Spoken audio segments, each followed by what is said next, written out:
It's time for Intelligent Machines. Perez has the week off, but Father Robert Balasair joins Jeff Jarvis. And just in time for a great guest, Rumon Chowdhury is here.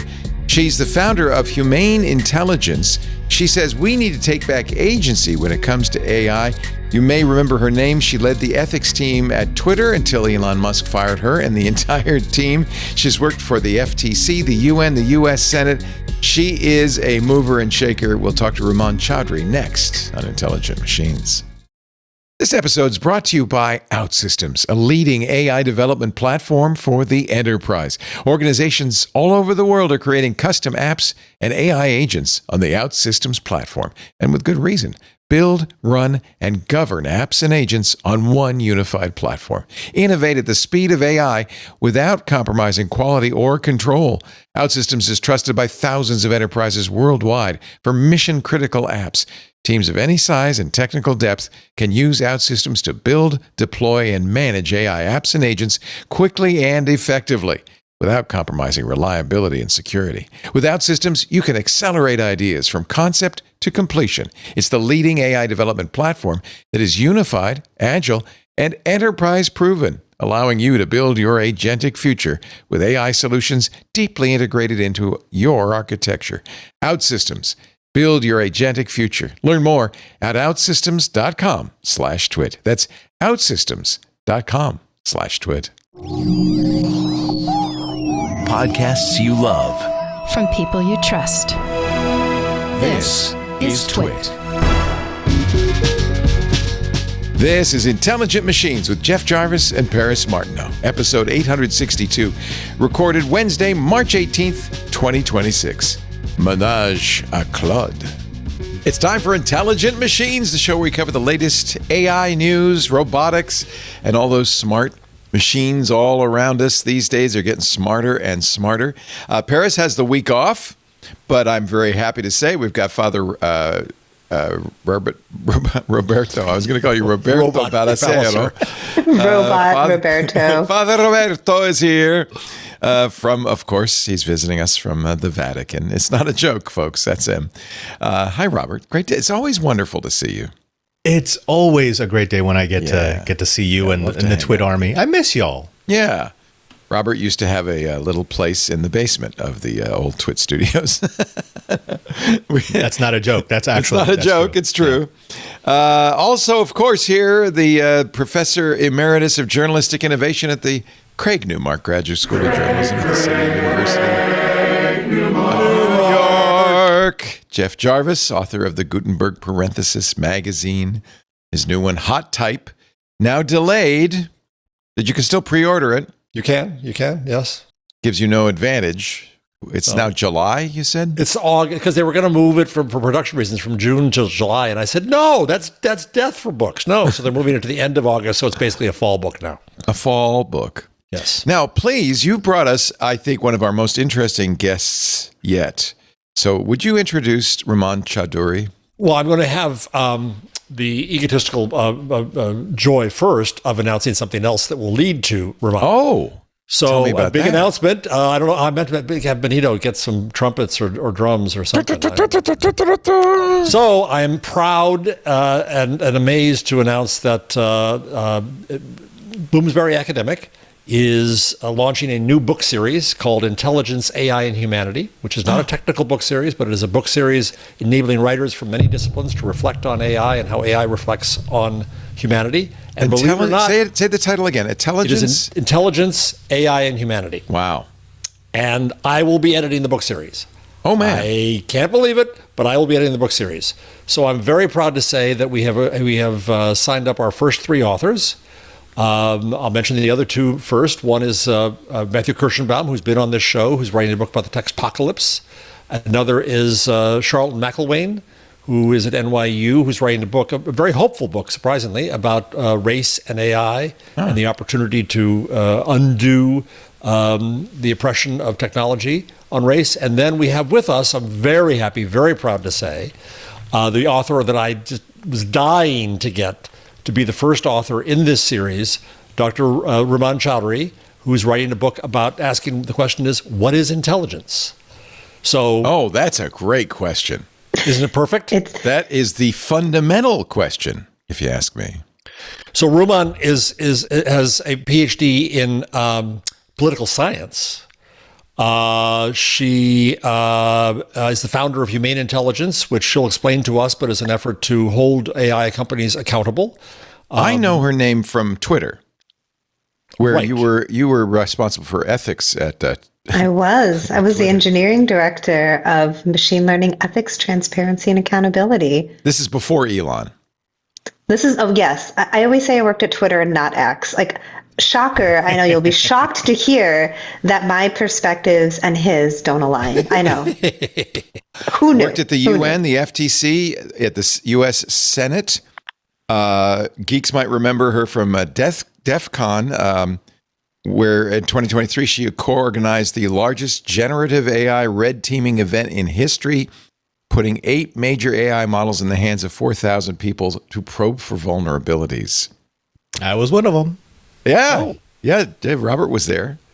Ramon, we're so thrilled to have you on Intelligent Machines. What is intelligence? Ooh, okay. So I've already written chapter 1 of the book. So I was going to say, let me preface this with my twisted point of view, and you can say I'm crazy. One of the things to me that's been most intriguing about what's been happening in AI, we've been trying for decades to duplicate how humans think with computing machines. And a lot of people say, well, you can never do it with the von Neumann architecture. It's just, that's not how humans are massively parallel, blah, blah, blah. But I think to me very interesting is that once we started using transformers and started building these large language models with transformers, they seem to have become more and more, dare I say, intelligent. They seem more like humans, not, a poor imitation, but nevertheless, it has made me think lately a lot about, well, what are we then? I mean, literally, all of us are just the sum of our, dare I say, training over our lifetimes. Perhaps we're born like an LLM, maybe with some instinct that informs us to begin with. But then as we grow up, we learn language, and we learn all this through example, much like a machine does. So I'm really thinking that one of the most interesting parts of AI is what it teaches us about our own consciousness. Well, absolutely. So I want to tease apart many, many points you make that actually I've already started exploring in the book. And as I wasn't kidding when I said I've already written chapter 1. This is an aggressive writing timeline because, Jeff, what I think they want to launch the first book Q1 or Q2 of next year, which means I have to be done writing it by August. And we want your book to be the first one out there. The first book in the series, right. So back to the fundamental question, so there's the what is intelligence question, and then there's the how do we measure intelligence question, and then there's the intelligence versus sentience question, right? So cognition does not necessarily mean sentience or consciousness, because you said the word like consciousness, right?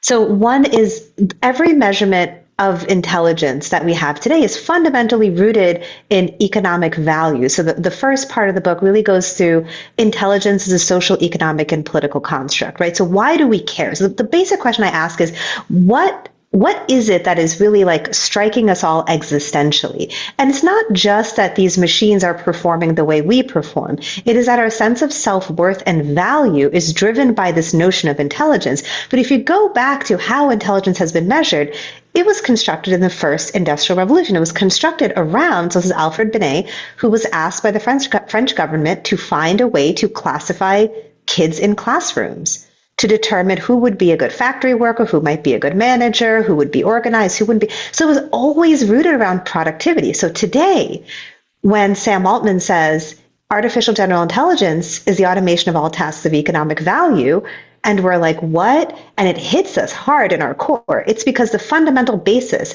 of what we call intelligence has always been about workforce productivity. But is that what intelligence really is? And then we get into like the social and political ramifications, right? So politically and socially, why do we care if we are intelligent or not intelligent? Well, one aspect of it is that rights are given and denied based on it, right? So the justification of why it was okay, quote unquote, to enslave Black people was in large part rooted in concepts or intentional misconceptions about intelligence, i.e. you can treat these people like animals because they are no smarter than animals.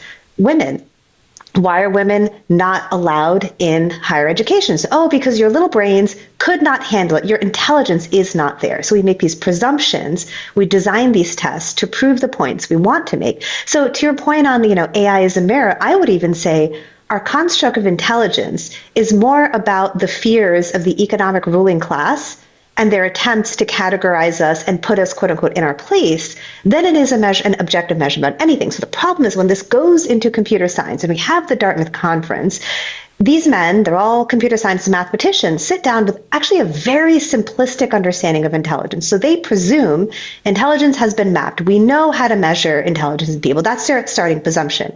So the second presumption they make, which is incorrect, is that, okay, well, we can break down this thing called intelligence into its aggregate parts, and you could just sum it back up and it'll be intelligence, and break it back down. So if you know like basic systems theory, there is no system in which you can just sum up the parts and then you get the system. The system itself has some residual impact. So there are like a lot of things. One last thing. So the other thing that interested me is in science, right? How have we explored measuring intelligence in not humans? Because one assumption about computer intelligence is, for some reason, because we are a very species-centric, animal, we have just presumed that human intelligence is the thing to model, right? But then what if we look at other ways of looking at intelligence, animal intelligence, mycelial intelligence? There's a whole field called extraterrestrial intelligence. If we go to Mars and there's a moving slime, how do we know that slime is intelligent? And like whether or not we should, why does this matter? Well, because it can lead to ecological ramifications. It could lead to so many other things, right?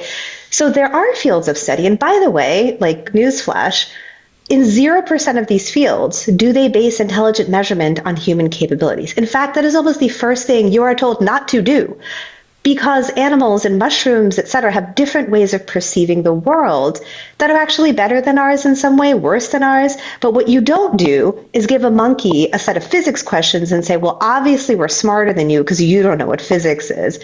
So again, you flip the script and say, well, then why have we decided that these machines need to be modeled after people? It seems like a pretty self-fulfilling prophecy then, because these CEOs sat down and they were like, oh, what we need to do is model the human brain and automate all the economically valuable things this human brain can do. So what we feel is really not an attack on our intelligence, but it's more visceral. Like they just want to get rid of us as intermediary economic bodies. Like they want to, I saw this TikTok where this woman said something like, companies seem irritated that they need to go through us to get to our wallets.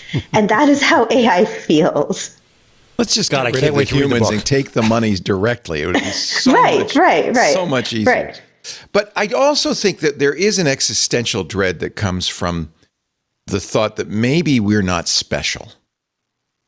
That maybe what we have is a kind of intelligence. When you say, slime mold might be intelligence, that's threatening too, right? We want to think that we are somehow special. Well, absolutely. And to your point, it goes back to how we construct intelligence, right? So if it is constructed around economic productivity and then we make an economic productivity machine, then we're like, wow, we're not that special. So then, the last part is really, like, I've been playing with the idea of calling the book something like The New Intelligence or something like that. It's like, well, like, wait, let's go back and then let's say, given that we have created a machine that can surpass us in the way we have defined intelligence, our current measurement of intelligence, right? Yeah. Let's actually create a method of understanding intelligence that maybe is divorced from workforce product. Because there are, by the way, many methods of intelligence. So Gardner's multiple intelligences, right? There's kinesthetic intelligence, like spatial intelligence, like dancers, for example, have this, they've built an intelligence where they understand proprioception, their body and space in a way that like you and I could not, right? Because we are not trained in that intelligence. Empathy is a form of intelligence. Resilience is a form of intelligence, right? There's all sorts of things that are not measured in SAT tests that we therefore do not value that maybe we should. I'm eager to hear Padre's view on this. Yeah. I absolutely love this idea of linking our understanding of intelligence back to the Industrial Revolution, because yes, that was such an upheaval in society that it makes sense that that's when we were trying to quantify the definition of intelligence that we use today. In my tradition, there's a little bit different of an angle on it, and that is to separate this idea of knowledge and understanding from intelligence. Those two things are treated separately, because knowledge could be rote memory. It could be the knowledge to be able to do a task, the knowledge to be able to complete a process. However, intelligence requires agency.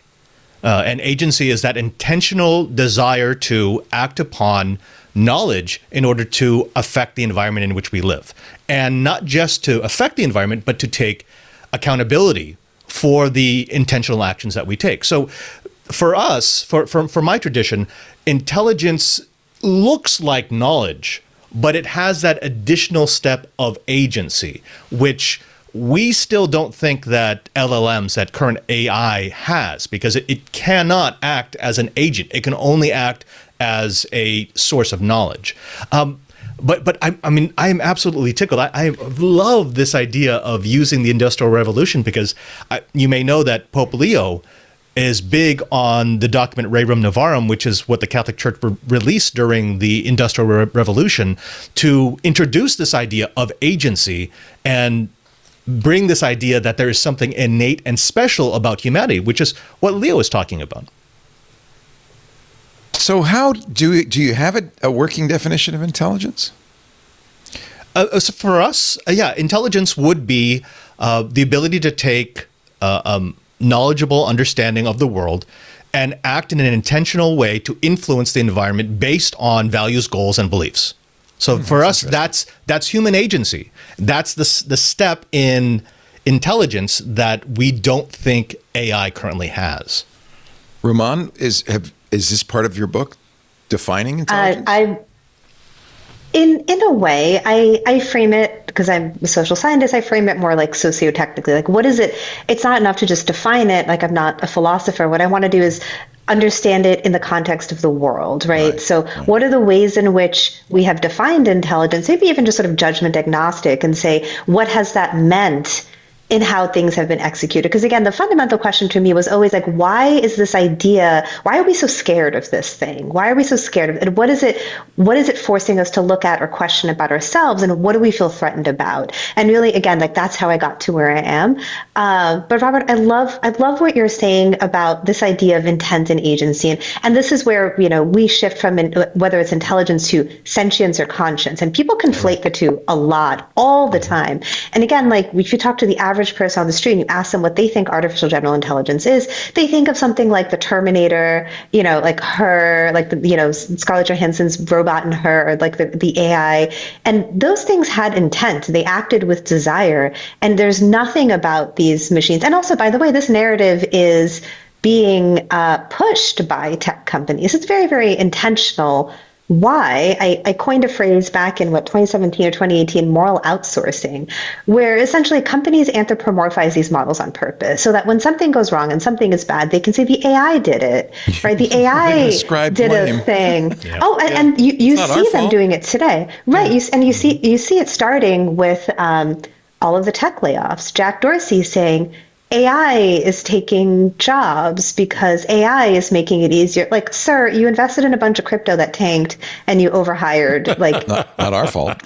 Exactly. But now there's this very, very convenient intelligence-shaped thing that you can put the blame on when bad things happen. Such a great phrase. I'd like to hear you.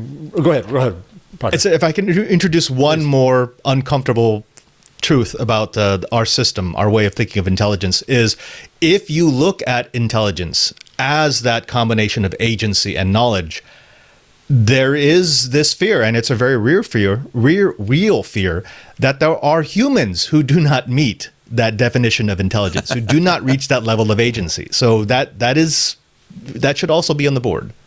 And so I love that. And I especially like it because one of the things I'm very, very focused on right now is the future of education, the future of work, right? And these are like institutional flaws that predate AI. AI did not make, the educational systems fail our kids. AI did not make it difficult for a recent college graduate to translate their degree into a job. Like that existed before. Like, how many of us work in the field? Well, maybe some people in this room work in the field that they studied when they were undergrad. Most people don't, right? Most people studied something and they ended up somewhere totally different. And we've just sort of accepted that. Most people will say what I learned in college has nothing to do with what I did even at my first job, right? I certainly am not in, and that's fine. There's nothing wrong with that. But then we need to re-examine our institutions of pedagogy and say, well, how have we been teaching and what have we been teaching? And I have very strong thoughts about like decisions that have been made in the educational system. But fundamentally, the purpose of education, so just to get like very specific, because again, AI and education is something I'm looking a lot at lately. The pedagogy of AI is very, very problematic because we teach AI in general as a tool of productivity, not a tool of mastery, right? So if and we've done the same in education. And like smart, quote unquote, smart kids know how to game the system. They're good test takers. They know how to do on the SATs. They know, like exactly what to say to the teacher and what they should write in their essays. Some of them happen to love learning. Not all of them do, right? So we have taught education as an institution of productivity, produce X, Y, and Z, and then you'll get into Harvard or MIT or Stanford. And then we make this tool that is a tool that we're teaching as a tool of productivity. But there is research, by the way, which is excellent into AI as a tool of mastery, but none of it's being taught to kids that way. So like it is not. I guess my fundamental point is like it actually has nothing to do with the technology specifically itself, but how we are framing our usage of it. And that's also what's driving a lot of the fear. We're talking to We're talking to Ruman Chaudhuri, the founder of Humane Intelligence. There's a nonprofit and there is a public benefit corporation. Tell us about Humane Intelligence. What's your goal here? Yeah, so the nonprofit was founded to build the independent community of algorithmic evaluators, which is very, very needed. So right now, essentially tech companies write their own homework, grade their own tests, and pat themselves on the back about how smart they are. And then, and when anybody listening to this podcast or sitting in this room tries to use AI, however like impressive it may be, it's like, it's like a smarty pants technology. But if you try to use it for something like very fundamental and real, you'll see it falls apart very quickly. And there's all these memes like I can't spell strawberry and kind of all this stuff. But then there are the bigger issues, like there's a lot of embedded bias in it. Like, that CEOs of these companies and, especially thinking about Groq, have dictated how they want these models to answer, right? Certain questions. So there's biases baked into it. And also the average person, if our lives are meant to be impacted by AI, we should have a right to say how this tool is being used. So the nonprofit started as an organization that would, try to cultivate and get people excited about evaluating AI models. The for-profit is specifically looking at how to build the infrastructure to do this. So things like algorithmic transparency, technical methods of evaluation. One thing I want to say, to get a little in the weeds on it. So machine learning and AI, like narrow AI, like pre-generative AI stuff, those are like largely statistical models. And as a statistician by background, like we know how to math those things. Like we have over 100 years of, mathing to figure out things, right?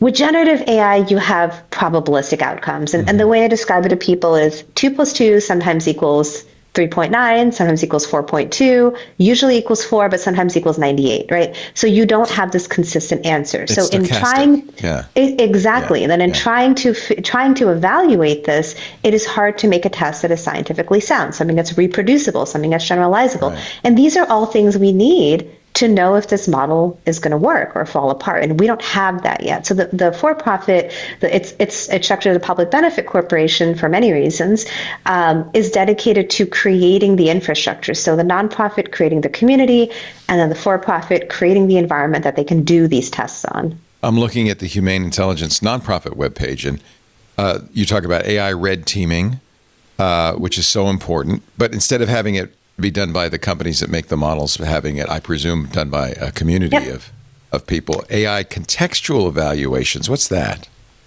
Contextual evaluation is actually a phrase coined by my colleagues, Riva Schwartz and Gabriella Waters. They were both actually previously at NIST and now run their own consultancy called Civitas.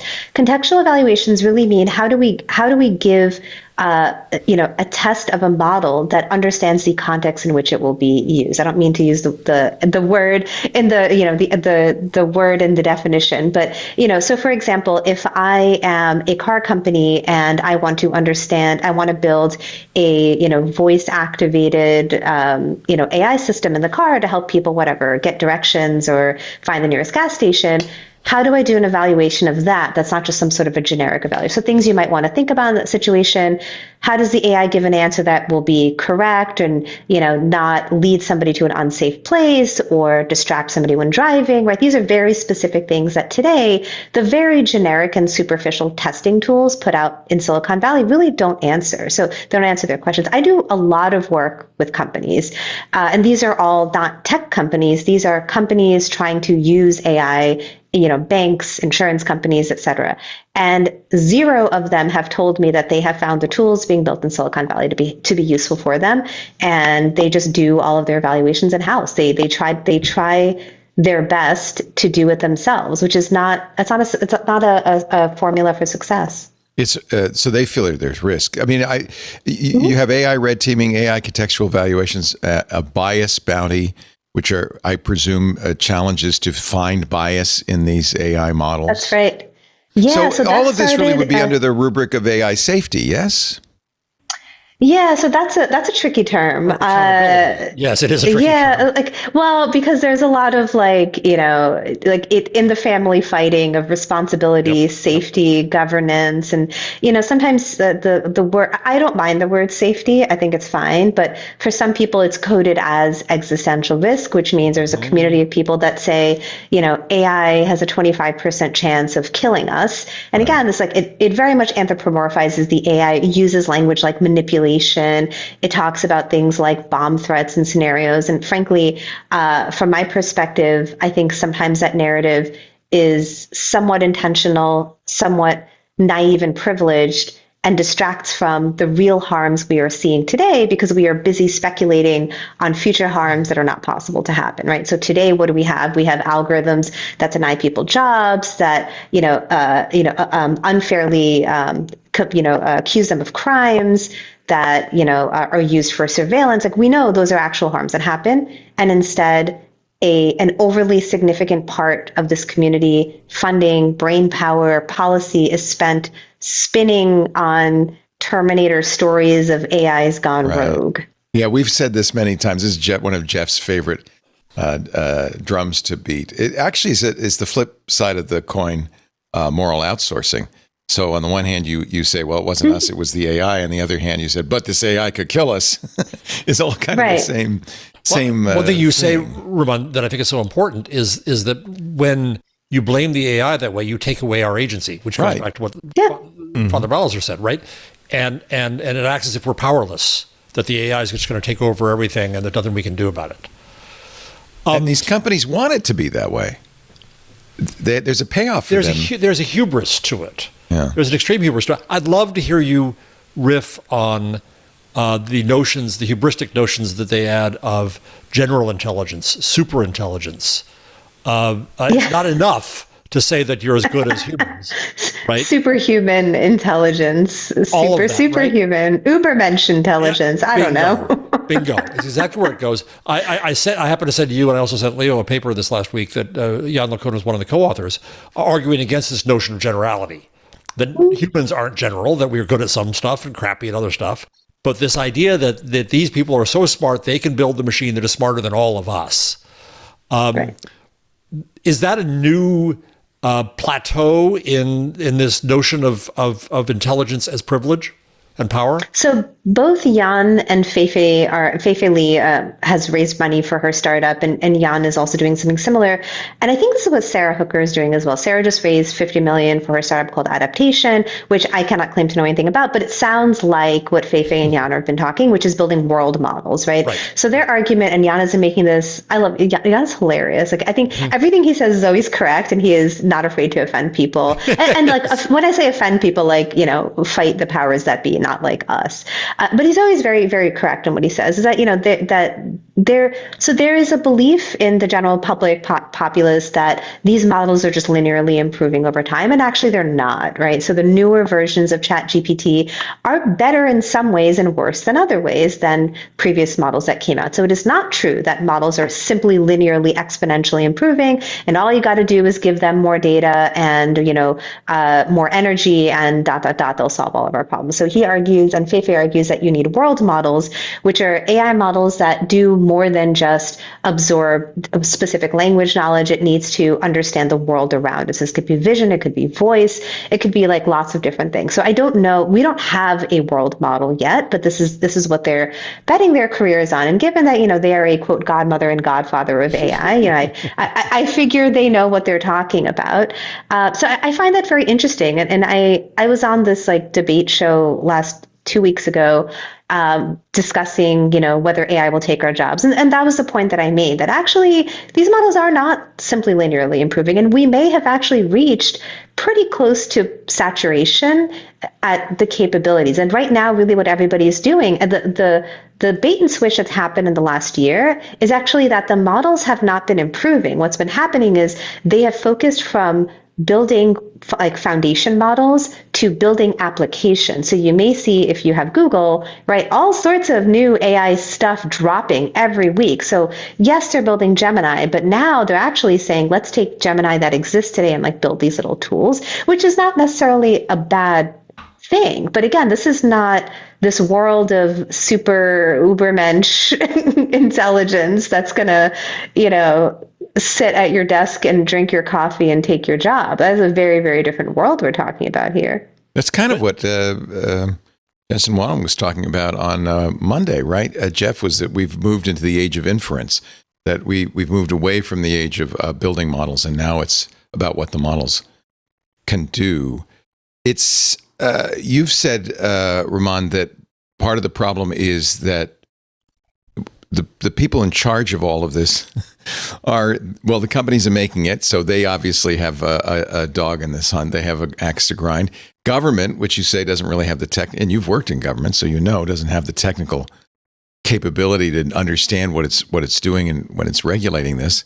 And then you also point out that we in the public really don't have any way to measure any of this. It's a little bit of a black box for us. What's the solution to that? It sounds like nobody knows what's going on, or nobody's incented to do anything about it. Maybe that's better. Yeah. Well, okay. So I can talk all day about policy. It's funny because I was just talking to a lot of policymakers, and I'm very heartened to see a lot of young. This would be like older Gen Z. People interested in running for office, specifically on a tech platform. I think, Mamdani has really emboldened a lot of people who want to see positive change. So there are a lot of junior, but, they will be the next generation of people. Right. And they're all of their heads are in the right place. So I'm very heartened to say they may not have the wisdom or maturity yet. They'll get there, right? If they are smart and they surround themselves with right people, they will get there. So I think we are going to see in the next, I would say 5 to 10 years, which, may be too slow, a sea change happening in DC that I think will in some ways be quite positive. But, one of the things that my kind of pie in the sky, like what is this ambitious shoot for the stars thing, is I gave my TED talk on this idea of a right to repair. And right to repair, especially for the reason I chose that phrasing is it really appeals to kind of like the old heads, right? This idea that if you own a piece of technology or a piece of technology influences your life, you have a right to tinker with it and do stuff to it. And, the right to repair actually is more about physical devices like iPhones and McDonald's soft serve machines. But I do give the example of AI tractors, John Deere versus farmers, who actually learned to work with hackers and hack into their tractors because John Deere required that you work with a licensed, technician from them. And again, this is a community of people who are used to just tinkering with their own stuff. But, they can't wait 3 weeks for someone to show up. Crops grow when crops grow, right? So this was a fundamental problem for them. And I think we all need to think about what are our rights as people. And it was sort of meant as a thought exercise. We've never had technology framed that way to us before. When I was at Twitter, we did this, we did this exercise, or we wanted to understand what would it look like to give people more ownership of their timeline. And I worked with Dr. Sarah Roberts, who's the author of Behind the Screen, which was the first book that exposed content moderators and all of the horrific things that they have to see and do just to make sure we get a sanitized internet. And we worked with her to really understand how people feel about agency and ownership. And like the TLDR is that like everybody said they wanted agency, but nobody understood what that looked like. No one could articulate what that meant. And to be fair to them, we have never been given that. We have never been given ownership and agency. So what does it look like to have a right to repair? I'm not sure if I know, but I think a starting point is something like public red teaming, right? We're regular people. So going back to the red teaming, we purposely do these exercises with teachers, students, policymakers. Like the point is not AI experts in the room. And it's to break down that initial barrier people have when they say, oh, I'm not an AI expert. Great. But you're an expert in being you. You're an expert in being a teacher or being a multilingual sociologist or a cultural expert. That's what we need more than more tech people in the room. So that's like a starting point. A bug bounty for social harms, kind of. Well, exactly. And that's kind of what we did with NIST. We did a project with NIST called ARIA. And what we did was ask literally anybody in America to go onto our platform and evaluate Gen AI models. And that information went to NIST to inform their standards development. And when I say to, like, I literally gave it to the guy who manages my gym. And by the way, he was super interested in it because he's like, hey, I have like a side hustle where I make websites and I'm really worried that AI is going to come take my job. I really want to do this. So when I say everybody, and the thing is like, that's the dirty secret. Everybody can interact with it, but this mythos around it, this like we're too smart for you and the technology's too, like it's all on purpose to make us not feel like we deserve ownership. Yeah, pay no attention to the man behind the curtain. Robert, you wanted to say something? Yeah, I was wondering. So back in 2023 at DEF CON in the AI Village, two things that really stuck me from the final analysis that came out of the event was first, the recognition that you had that sometimes closed models are required for security and intellectual property, but that the creators needed to provide transparency on capabilities. And I'm wondering how much of that you're seeing. Do you actually see the creators of these foundational models explaining what it is that they want their model to be able to control, what they want it to be able to do? The second part was, and I'm sorry if I'm not remembering this correctly, you were talking about the democratization of desirable behavior, that was absolutely something that needed to come out of the red teaming. We needed to be able to get together and in making policy decide how are we going to regulate the reward behaviors of these models. How much progress have we made since 2023? And does the Anthropic Soul document do the job? Yeah. No, so I'll work backwards. No, and then I'm going to go to your other question. I had a feeling you might say that, but since you asked, I'm very cynical, if you've not gathered, at the intentions of the people who simultaneously are going to be billionaires and building the technology, and yet, proclaim to also be the public philosophers who will cure it all and save humanity. I'm like, okay. So you're going to point out the problems, but not do anything about them. But I want to talk about your question. So first is, this idea of closed versus open. This is one of the reasons why we need an independent community of evaluators, right? So think of literally any other industry like that is impactful. Finance, education, airline safety, they too protect intellectual property, right? But if you are a licensed evaluator, let's say a financial auditor, right? You have this license you have professional standards, you are allowed access to things that a regular person off the street would not have access to. You have guidelines in which you can do this testing. I mean, we do this in healthcare as well, right? So this is not a completely like tech likes to think, this is the first time anyone's thought about blah. It's not, right? So we've created institutions, professions, and systems in place to protect IP while also enabling independent evaluation. This is why that independent community is needed. I think the public red teaming is a great tool for awareness raising, for people to get demystified, to learn how the technology is using, but if we want to talk about improving these models, writing good regulation, really understanding performance and harms, that is like a different animal. And this is, again, like with the for-profit, why I want to build this infrastructure. We need people who are skilled in doing this. We need a way of understanding their expertise and, giving them access to it. And this could be legal protections, legal access to it. It could be, professional certifications, but this is why you need the profession.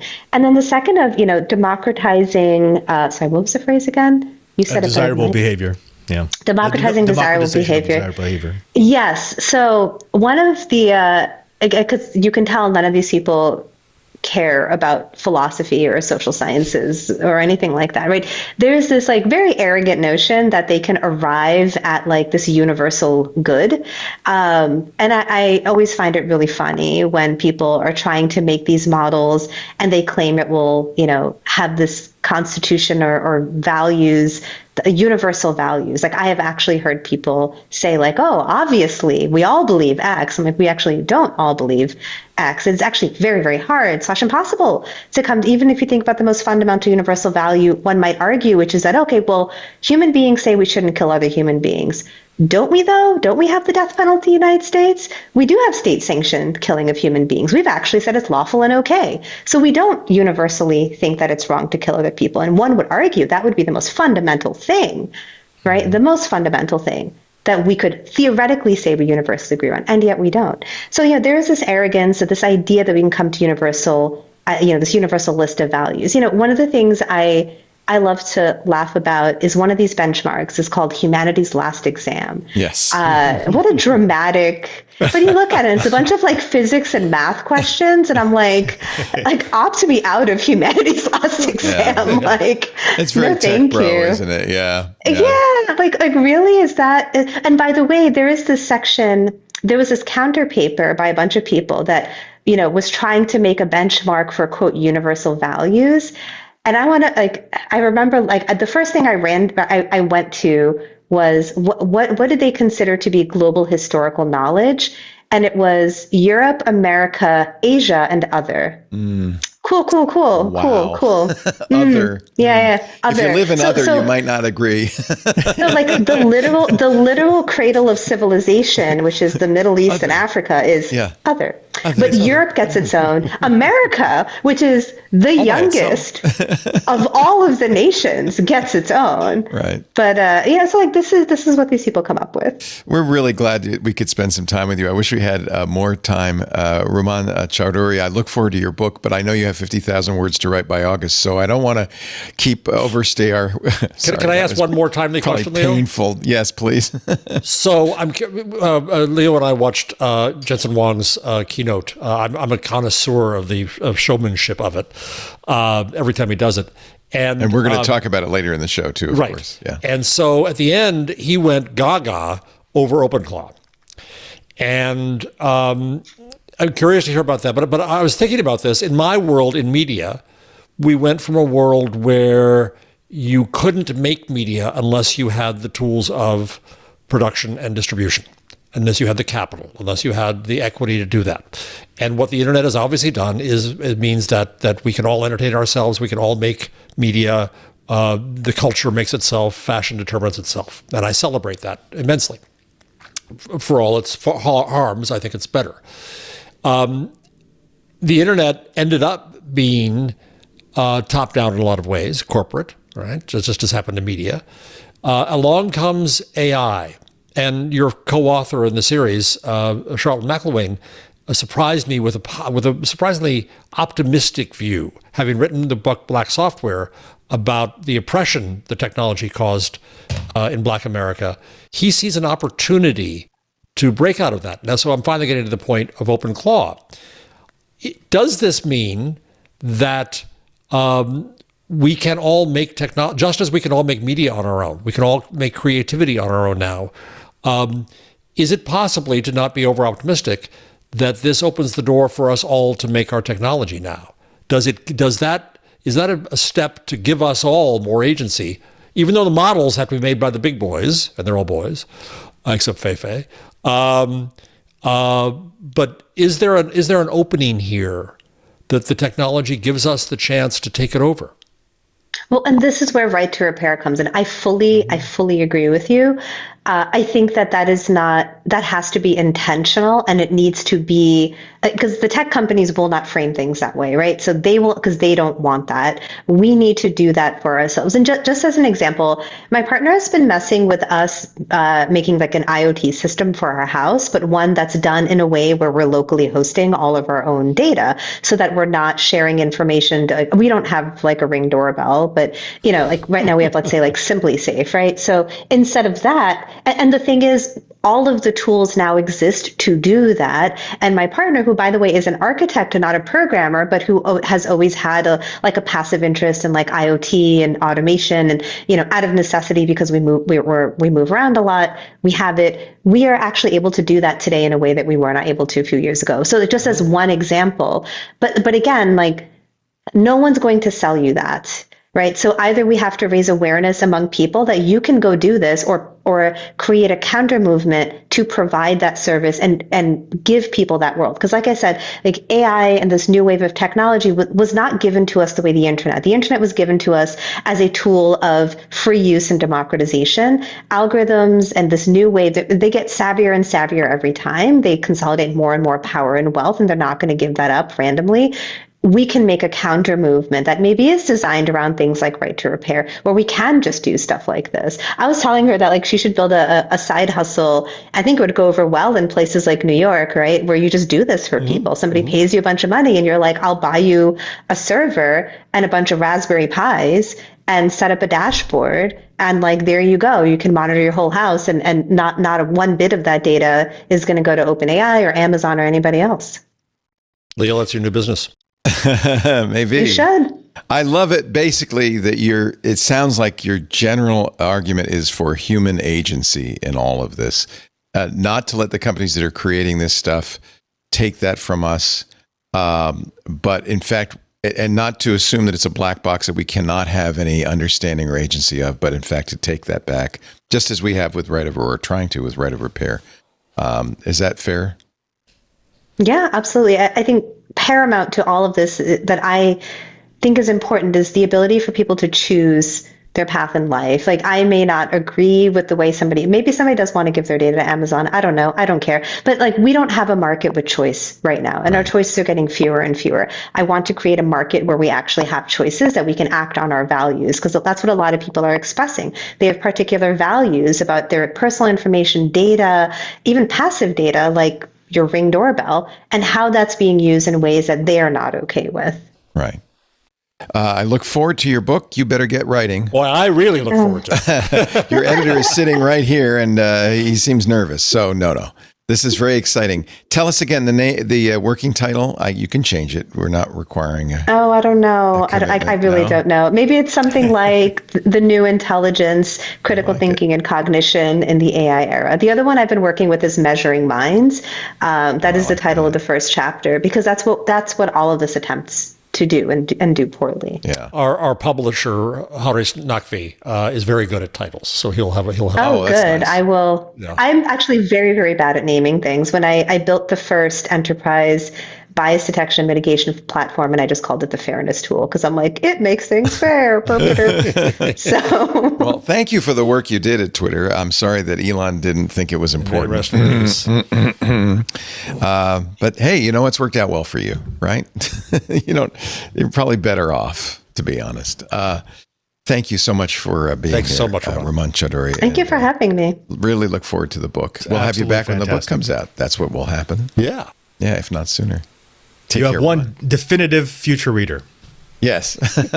and really, I really support what you're saying, which is we need to fight for our own agency in all of this. That's clearly not, we can't let the frontier labs and the hyperscalers dominate this just because I don't understand it. It's not going to work. It's not enough. And it's our reality too. Government isn't the solution either, unfortunately. Maybe it will be in the future with a younger crew, but not now. Thank you, Ramon. All we right. will have more of Intelligent Machines in just a bit. Yay! Hey, thank Wow. you. Lovely. Is this what you've been doing on the show? This is excellent. Oh, you haven't Wait, hold listened, on. hey? I heard one episode like a year ago. A little late in Rome, you know. Do you want to hear like an interesting story that my friend Serafina told me? She's the head of Before you say it, safety I want to let you know Oh, you were yeah, still on the air. Oh. It's We're not still part of the streaming. No, it's podcast, but fine. we stream live. It'll be Okay. edited No, out, it's though. it's I don't fine. want No, you- no, it's totally. It's actually it's an interesting story, and it's going to be at some place in my book. It may actually even be in the introduction. So, Okay. we worry a lot about young people and over reliance on technology and critical thinking, etc. Do you know that Socrates and Phaedrus was very, very concerned with the advent of writing? Yes. Because to him, memorization was what was the mark of intelligence. And he was concerned that all of his students would become stupider because now we have this thing called writing and we have like freely available paper and they're no longer going to memorize. So it's interesting because again, like as I work on things like AI in education, people like spout their fears about critical thinking and over reliance. And, as somebody who measures things, what I think about is, well, what is that means the existence of over reliance presumes the existence of the appropriate amount of reliance, which means there's under reliance. But nobody can tell me what like appropriate reliance is because they benchmark it on themselves. But like our parents all told us we watched too much TV or sat on our computers too long, right? Yes. Like any of us who have kids probably tell our kids they're on their phones too much. Like that is just parent to child, like how that goes. And we all worry the next generation is getting dumber, and maybe they are and maybe they aren't, or maybe intelligence is just shifting, right? Because this is Socrates here. This guy knew what he was talking about, right? just a Scientific little American. bit. I think Socrates is right. You should start memorizing all that stuff right away. Stop writing it down. Stop writing. No computers, no writing. phones. No more writing. And it's funny because how many of us memorize phone numbers? I could tell you my childhood phone number, but I couldn't tell you Exactly. How many people know. don't know their own phone number because Exactly. you don't need it? Right. Or I don't Wait, know. I have a anybody phone else's number? Yeah. Yeah, exactly. what is a phone number? Phone number. We number phones. Scientific thank you American so has a much. very good piece today. By the way, just on the side, it's the kids today, and arguing against that and saying the kids today are in fact in good shape and brings data to it. Good. I hope that's Love true. The that. future's good. I hope that's true. Take care, Ramon. By the way, so much. love the hat. I was looking it up. It is not the IEEE ISTO. It's actually a Portuguese. It is. label. It's a sustainably sourced B Nice. Corp in Portugal, and they make amazing organic cottons and linens, et cetera. So I want to support a local sustainable business, and my I will quit tech and do something else job would be to open a textiles shop in Lisbon because I have found Damn. joy in tangibles the more I work on intangible things. Yeah. People are out here saying they want to open a bakery. Like, A, I am not waking up at 4 a.m. to make croissants, and B, I am not dealing with the 9 a.m. coffee rush.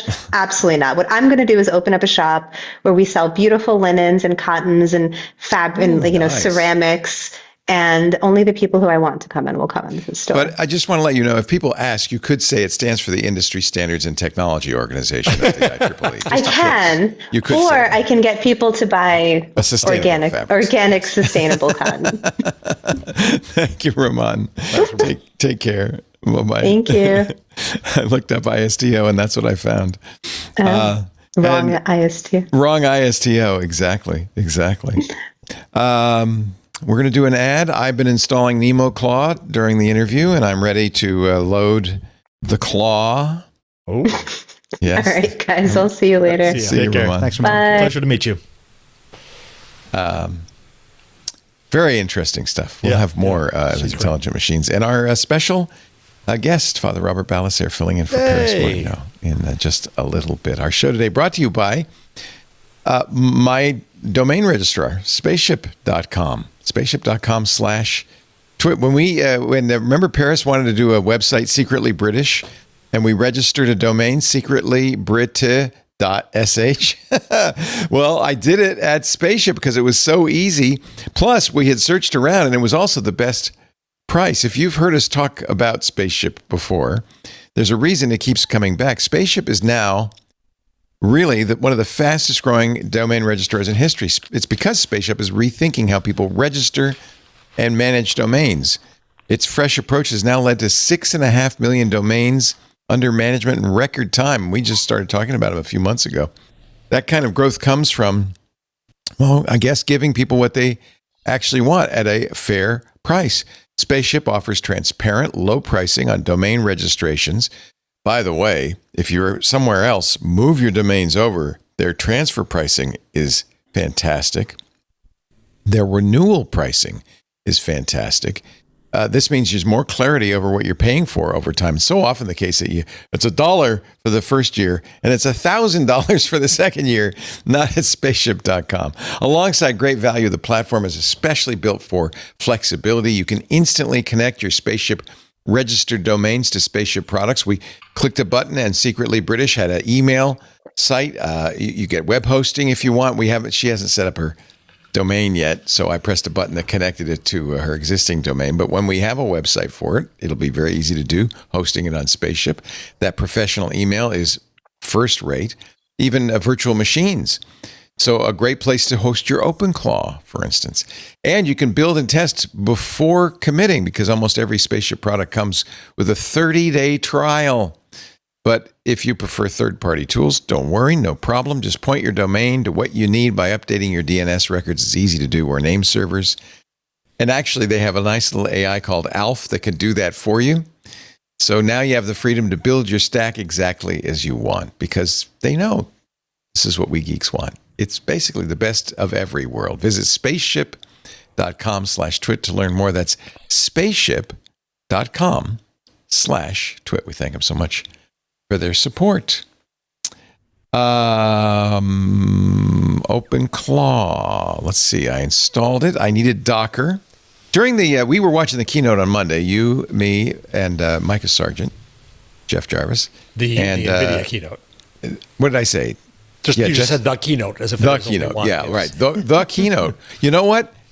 And I will stand by this. As I'm watching Jensen Wang masterfully spend 2 hours and some minutes describing all their products.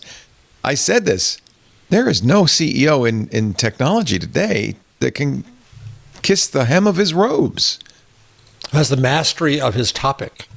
Yeah, and boy, is that company doing all the right things.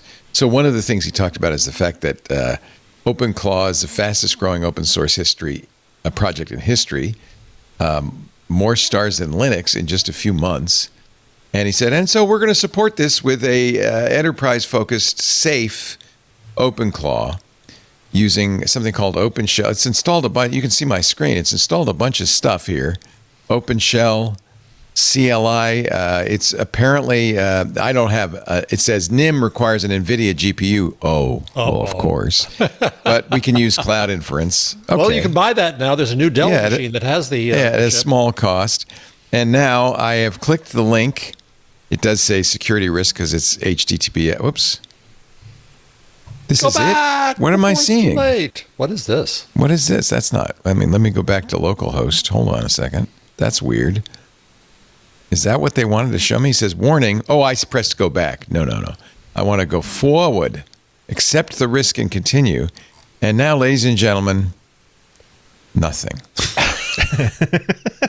Excellent. I was going to introduce you to my new NemoClaw. Well, go to advanced or go to view certificate, right? Can't you? No. This is it. Accept the risk and continue. I can view the certificate, the OpenShell server. I think it's running in my Docker. So anyway. So what makes it safe, Leo? Explain that. It's running in Docker, which most people recommend you do with OpenClaw anyway, because if you're running in a virtual machine, you're a little bit safer, although Docker can be misconfigured easily to be not safe, right, Robert? Oh, yeah. We just did that last week, so yeah. Oh, yeah, absolutely. So that was one of the things. They call it OpenClaw with guardrails. I think this is, we've said this before. OpenClaw showed that this is the era of the year of the agentic AI. In fact, I thought that was the thing that was very interesting. And I mentioned this when we were talking to Rahman, and we certainly noted it during the keynote. Jensen Wang saying it's the era of inference now.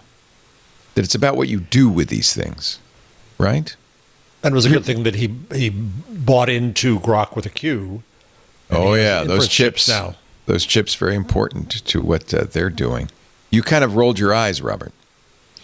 I mean, yeah, We're still building yes. models, right? They're We're not going still building models. They want to get us into this post-foundational era of AI, but we're not there yet. Yeah. I understand why they want to, though, because all the new money-making applications seem to be in inference. Oh. That was CES. CES's AI booth, and the part of the West Hall was all about inference, using inference in driving, using inference in home appliances, using inference in security. So, yes, I get the push because they see that as an untapped market. But if you look at the sustainability of the current inference model, it's not there.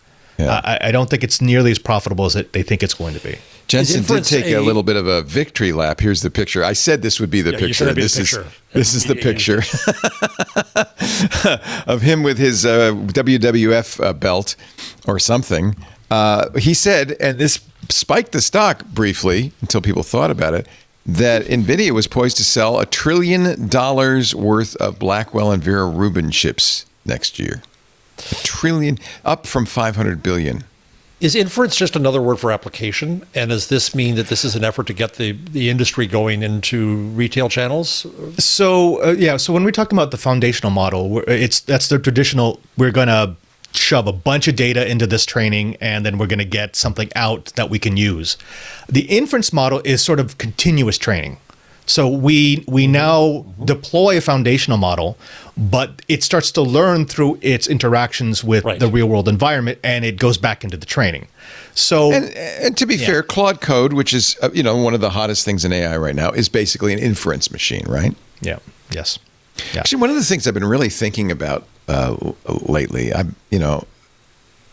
my goal with Claude Code is to basically replace myself.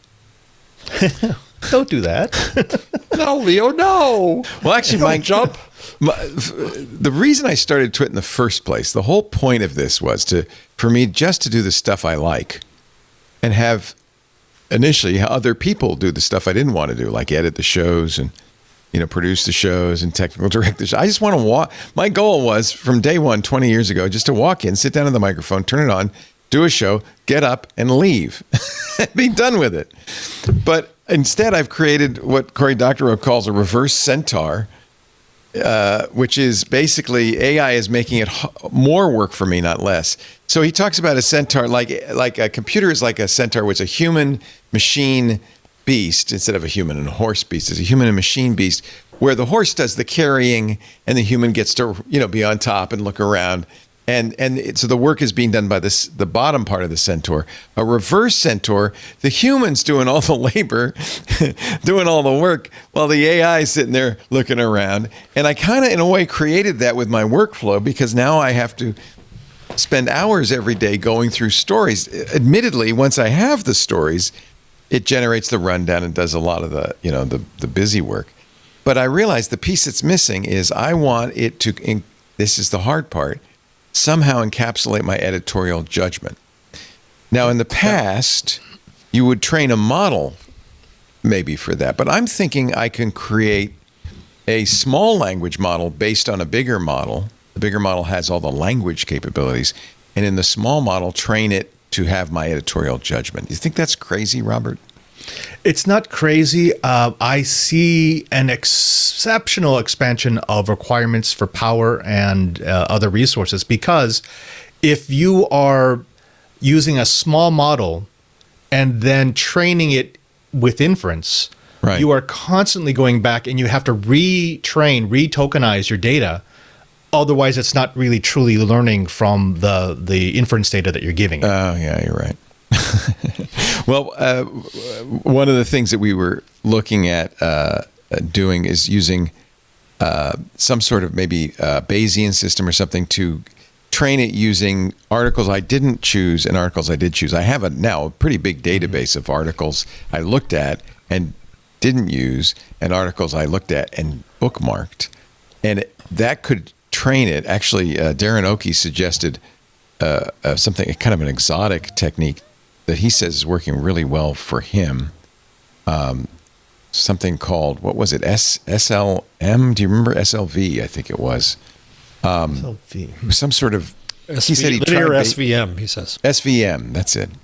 He had tried Bayesian and other statistical tools. Linear SVM. Same idea, I guess. Anyway, I'm going to play with that. But my point being, that's kind of inference. That's like, I'm not going to train a big model. That's already done. I'm going to, it's not exactly train, but is it a way? But I think Robert explained it really well. It's it's a never-ending. But that's fine, because it's always going to get better. I mean, it would end eventually, I guess, if it somehow said, oh, I get it. Leo, you just like this kind of stuff and don't like this kind of stuff. Every time you tell it what you want, you are training it to know what you want. Right. Correct. And at some point, even, it's possible to conceive of a time when it's done. But maybe not. One thing I do like about the inference model is it lends itself to local models. Exactly. To individual models. Because cheaper local models. Cheaper, right. Exactly. I mean, the reason why it was so hard pushed in the automotive section is because they were saying, look, we want to create a model for full self-driving, but it learns your style of driving. Exactly. It learns how you drive, not just how everyone drives. And we don't want your driving to affect the model for other drivers. We don't want... Because right now the Tesla drives like Elon does. Yeah, exactly. And he rolls through stops. That's not good. Actually, BMW has announced this new Neue class model and their new i3, which they just announced yesterday. They say the whole point of the self-driving is we're going to learn your style. So they're on top of this already. What if you are a bad driver? Then you're a bad driver. Shouldn't it correct for you? I think it will keep you from running stop signs, and it'll stop at stoplights even if you maybe wouldn't. But perhaps you're more aggressive about lane changes or less aggressive. My Tesla was always more aggressive than I would be. If it would learn, no, don't change if there's somebody 100 feet behind you. Don't scare my wife. Yeah. Did Jensen Wang's announcements about yet more auto companies he's working with on self-driving, does that torpedo Tesla and Musk to a great extent? At this point, you can't really torpedo Tesla and Musk because they are in such they're self-torpedoing. Yeah, they're in such a bubble that they can torpedo themselves. That's about it. Only they can torpedo themselves. That's right. Yeah. Grok, which was a multi-billion-dollar acqui-hire, really. Grok with a Q. Since we just talked about Musk, we mean the Q for Nvidia. Is a server chip. They licensed the technology. They didn't actually buy the company. Designed to make AI servers more cost efficient for things like AI coding, for inference, in effect. And the Grok system will begin shipping in the third quarter of this year, according to Huang.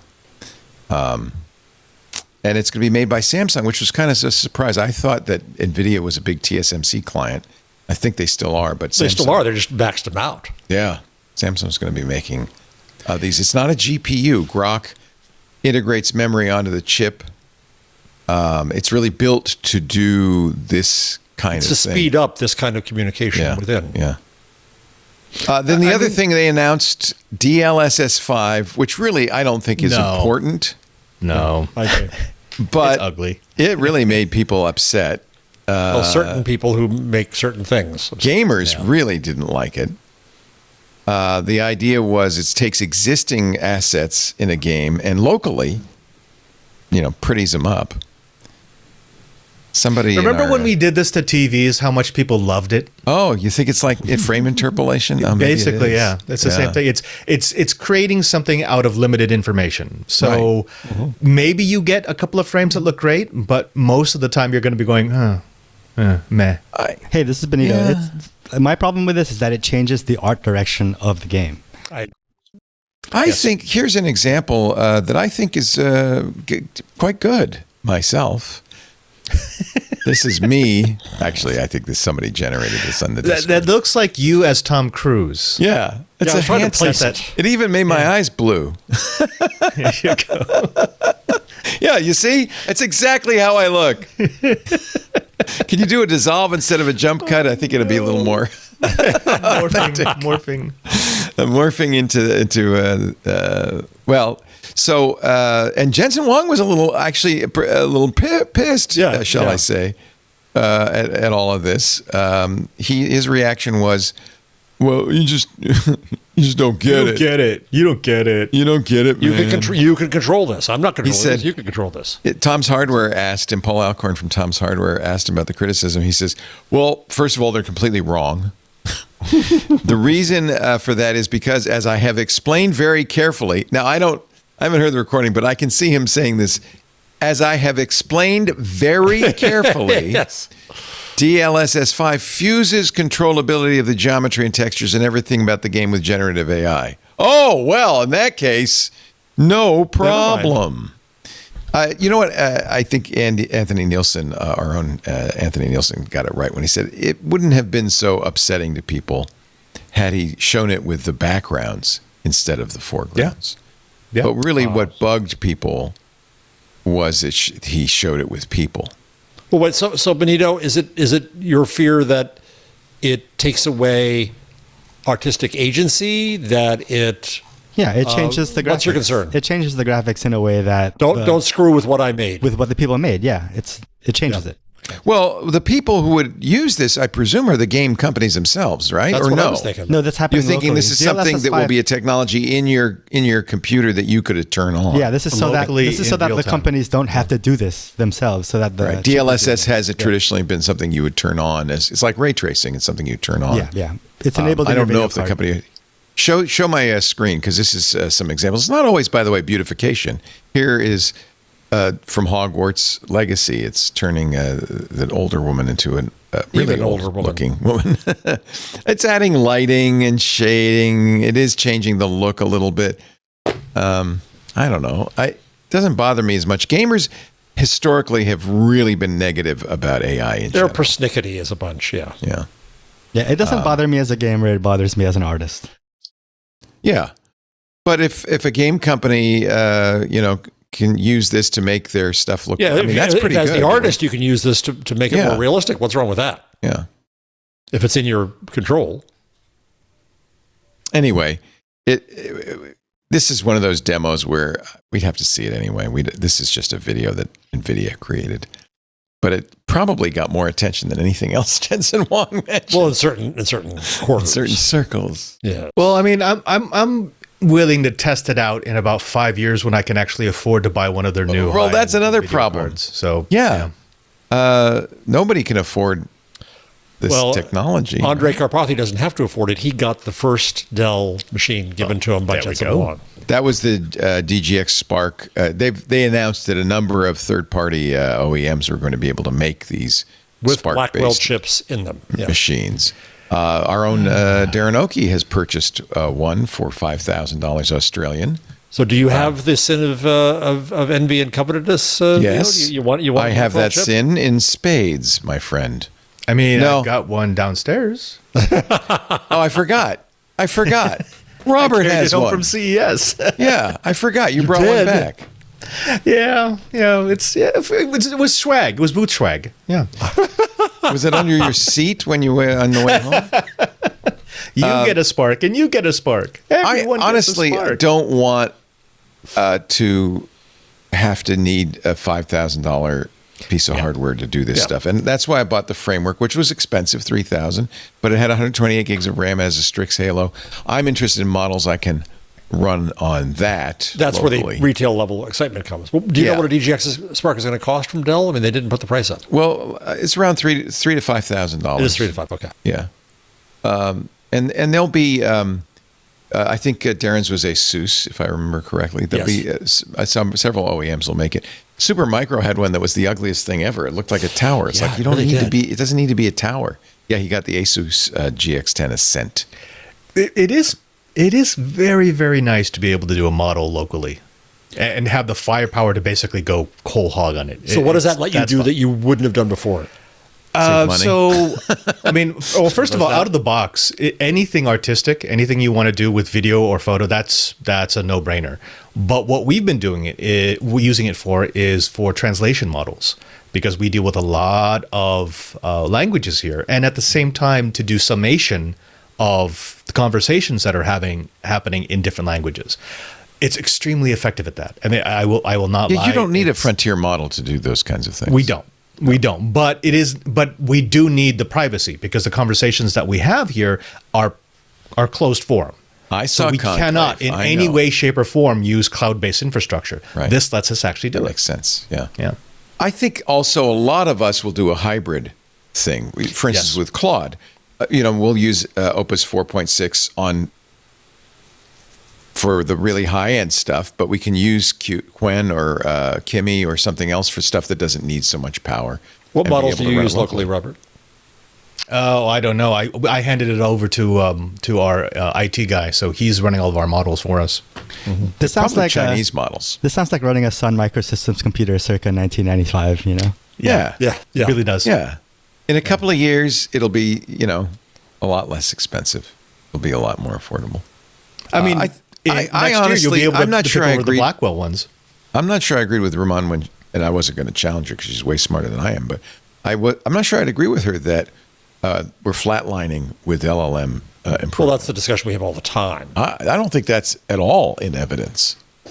It's the argument that Jan and Feifei make is that maybe we're not flatlining, but it will only take us so far. I would point out that they are just as self-serving as Sam Altman. I mean, how much money did they just raise? 1.03 billion Yeah. from Jan. So, yeah, of course. Oh, our way of doing it's much better than what the other guys are doing. Yeah, but they had an argument that a lot of people bought. I think that, and you even have, this is a big deal and not much was made of it.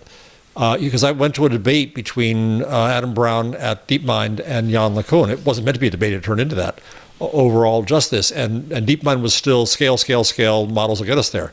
And Demis Hassabis has switched recently and has been talking about the need for world models and that LLMs alone won't get us there. Of course, defined there is the other issue. Right.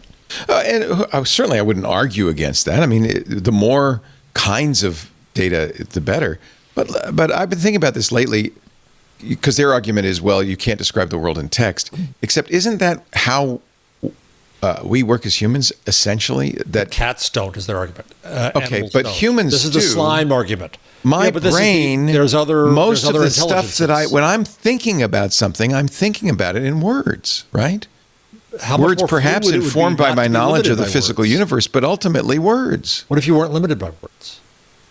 I often think about that. I often think about that. I have to translate everything into words because that's the way I operate, but a dolphin doesn't. Yeah, thought to text is lossy. Sure. Yes. Okay. Yes. So now you're saying we Well said. can make something that's smarter than humans. Trap me, did you? So, See, those words work the pretty limits good. of tokenization. This is the limits of tokenization. And I see the technical plateau because when you're dealing with tokenization and the need to address so much storage at any given time for any given answer, Right. we're at that level where until we get to quantum computing, we can't advance that much further. Do you have However, a I think computer downstairs, Robert? Anthropic just gave us a 1,000,000 token context window. Which Oh, is absolutely. But being able to mind-boggling. run that model as fast as we would need to, what we're doing instead is we're creating models that are specifically good at a thing versus the human brain, which can be very good at many, many things. We can switch gears very easily. Models cannot. And I, by the way, not against the idea of having physics models and as many models as you can. Yeah.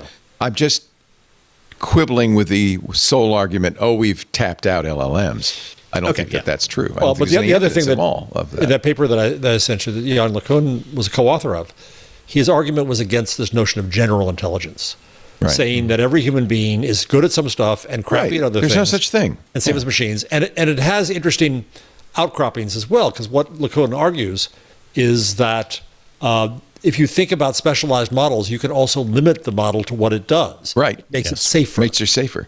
No, and that's what I was just saying, which is we've got these general purpose LLMs, but the future lies with special purpose, smaller language models, specially trained models, absolutely. We're not going to throw out the LLMs. We're going to still use those as the base. Right. But I really absolutely think that we are going to specialize. I was watching a video this morning, Australian fellow who was a video about small language models because I'm very interested in this notion, he's an Australian. He said one of the problems we have in Australia is a lot of sun and a lot of skin cancer, but we don't have a national skin cancer screening program. So he created an iOS app. This is for a Kaggle competition. An iOS app that it's really interesting. It doesn't tell. It's not diagnostic. You take a picture of something, a mole or whatever. You take as many pictures as you want, and it saves that. It does describe it, and then next year you take another picture. It remembers the things you took pictures of, and then you can look at the change from year to year. So it is like a self-exam that you can then send to your doctor, and that's based on a very language model that can run on an iPhone in just about 3 or 4 gigs of RAM, and it's just categorizing, not diagnosing. And I thought that was very interesting. That's a perfect example of a specialization. Yeah. That, one argument that is safer and useful. LeCun et al. Making this paper is that if you have 2 models, one is trained to just do protein folding, the other one is trained to fold proteins and your laundry. The first is obviously going to end up better, faster at protein folding because it's not, in essence, distracted by other tasks. Right. And I think that makes perfect sense. And it doesn't detract at all from the power of the model. In fact, it's a way to get more powerful models. Yeah. M. Poole says in our Discord, intelligence is what you are capable of. Inference is what you do with what you know. These models already know so much. That's why the focus is moving to inference. I would agree. And by the way, these specialized models, that is the inference model. That's inference. Yes, exactly. Yes, exactly. All right, let's take one more. Not one more. No. Let's take another break. And so that's GTC. I enjoyed it. I'm really glad we covered it. Jensen Wang is an amazing fellow, and Nvidia clearly is firing on all cylinders, and they have many cylinders to fire. They are very, very hot right now. And you know what? I wouldn't put it past them to have $1 trillion in revenue in the coming years. Which he claimed he would have in a year, I think. Yeah, he said 2027. Mind blowing. It's nice to have Father Robert Ballas here. Paris will be back next week, but it's great to get you on. You've never been on this show. I think this is a good show for you because you work. Finally, at last. Well, actually, weren't you on once when I wasn't here? No, I was going to take it once when Leo was going on vacation, and then he didn't go on vacation. That's right. So we haven't been together on the show. Well, I'm definitely going on vacation. You know what I got? Actually, So one of the things I was very excited about when I first heard about Starlink way back in the day before Elon, when Elon was still somewhat genius, human, was the notion that I would be finally able to travel and do the shows from anywhere. And I'm going to order because I'm going to Hawaii in May, and I want to do the shows from there. Oh, so I ordered a Starlink Mini. The shirts! I can't wait for the shirts. A Starlink Mini. Oh. You could put it on your balcony. I should be able to do the shows anywhere I can get a clear view of the sky. It has plenty of bandwidth to do the shows. In fact, we often fall back to Starlink in the studio when Comcast dies on us. So I'm setting up a portable studio. How much does it cost? It's not much at all if you do the consumer version.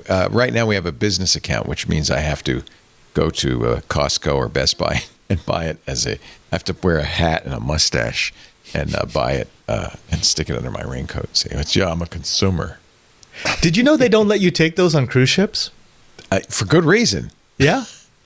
And actually, they want you buying their Wi-Fi. Yeah, you don't want to use it at sea either, right? It's not as fast at sea because there are fewer downlink stations if you're in the ocean. Oh, yeah. And because cruise ships use Starlink. Yeah, exactly. Leo, I want to know this. Are you taking Claude along on vacation? Claude's coming with me. I've already set that all up. Oh. Well, I really do want an agent. I really do want an agent. I can't wait till you start playing with that. Yeah, you're going to go crazy. Well, so my personal opinion on all this, I have tried all of these. Everybody, the latest is the president of Y Combinator. His name Gary Tan, who's just put out his own. These are basically skills for Claude. Everybody's done it. There's GSD, getting stuff done. Mm-hmm. There's superpowers. I've been playing with something called PAI, Personal AI Assistant. OpenClaw is just a variant on all of these. The idea is you load it up with skills and API keys and loops so they can run continuously. That's just really, it's just Claude. The whole thing is, what people love about this is how good Claude is. And then they're just plastering layers on top of it. And sometimes I think it really is better just to use vanilla Claude. So I think what I need to do is kind of strip it all out Take all that crap out, all these skills and stuff. Darren, I'll keep your improved skill. That's a good one. Darren's skills are very good. But strip out most of that stuff. Maybe write a few of my own. Skills are a combination of prompts, and then you can't put code in there. It's one of the reasons coders still have an advantage. You could put bash commands. You could put code in. It's a combination of all of those. For instance, a good skill I want to write is a Twit API skill, which would be everything that Claude would need to access our API. It would be a first step toward, I don't know, replacing all the humans. And then, anyway, no, I'm kidding. I think I am. No, I don't want to replace the humans. I think the humans are the most important part of our whole workflow. Well, what I want to do is replace the busy work. Well, I had a meeting today with my colleagues at Montclair State and also the New Jersey Hills Media Group, which is a small newspaper company whose board I just joined. And the AI genius from, who we ought to have on the show at some point, who watches the show, hi, Joe Amditas, was taking them through things they could do. And at some point, there are some writers who aren't good at copy editing, who always make the same mistakes, blah, blah, blah, blah, blah. And on the one hand, everybody could use Claude. On the other hand, you could just email the article to a project on Claude with your instructions already there, and it could do its magic and send it back. You know, these things can be that simple that you don't have to have everybody. Oh, I could do that now. Jockeys. That's trivial. Right. Yeah. That's what I'm saying. The triviality is the power of it. Right. So really, I think that's what a lot of this agentic stuff really is. Just that kind of other stuff, ways to interface with the brain that is good. Somebody's saying Lisa's going to be jealous. That ship has sailed. Honey, I'll be back in a bit. I just want to go up into the attic and visit with Claude. Claude. My little friend Claude. Does Lisa play with Claude? She does. I've been working on her bit by bit. In fact, now she says, how many subscriptions should we get for the team? Because she's blown away by the kinds of things she can do. It's a Ménage à Claude. Ménage à Claude. Show title. Yeah, I think so. Thank you, Jeff. Our show, we'll have more in just a bit. Our show today brought to you by OutSystems. Oh, I love OutSystems for this. They're the #1 AI development platform. OutSystems helps businesses bridge the enterprise gap to this agentic future we've been talking about, where the constraints of the past give way to unlimited capacity and scale. And the thing I love about OutSystems, they've been doing this for decades. They're not new to the game. OutSystems enables businesses to build AI agents that can actually do work, take actions, make decisions, integrate with data, much more than just answer questions. OutSystems provides the only AI development platform that is unified, agile, and enterprise proven, because they have been doing this for a long time. They started with low code, and now with the addition of AI, they have the most powerful tool I've ever seen. You can build, run, and govern apps and agents on a single unified platform. It's agile. You can innovate at the speed of AI without, and this is important, compromising quality or control. It's really important in enterprise, that your AI is doing the right thing, not the wrong thing. And this is enterprise proven. OutSystems is trusted by enterprises for mission critical AI applications and durable innovation. OutSystems is the secret weapon behind the world's most successful companies.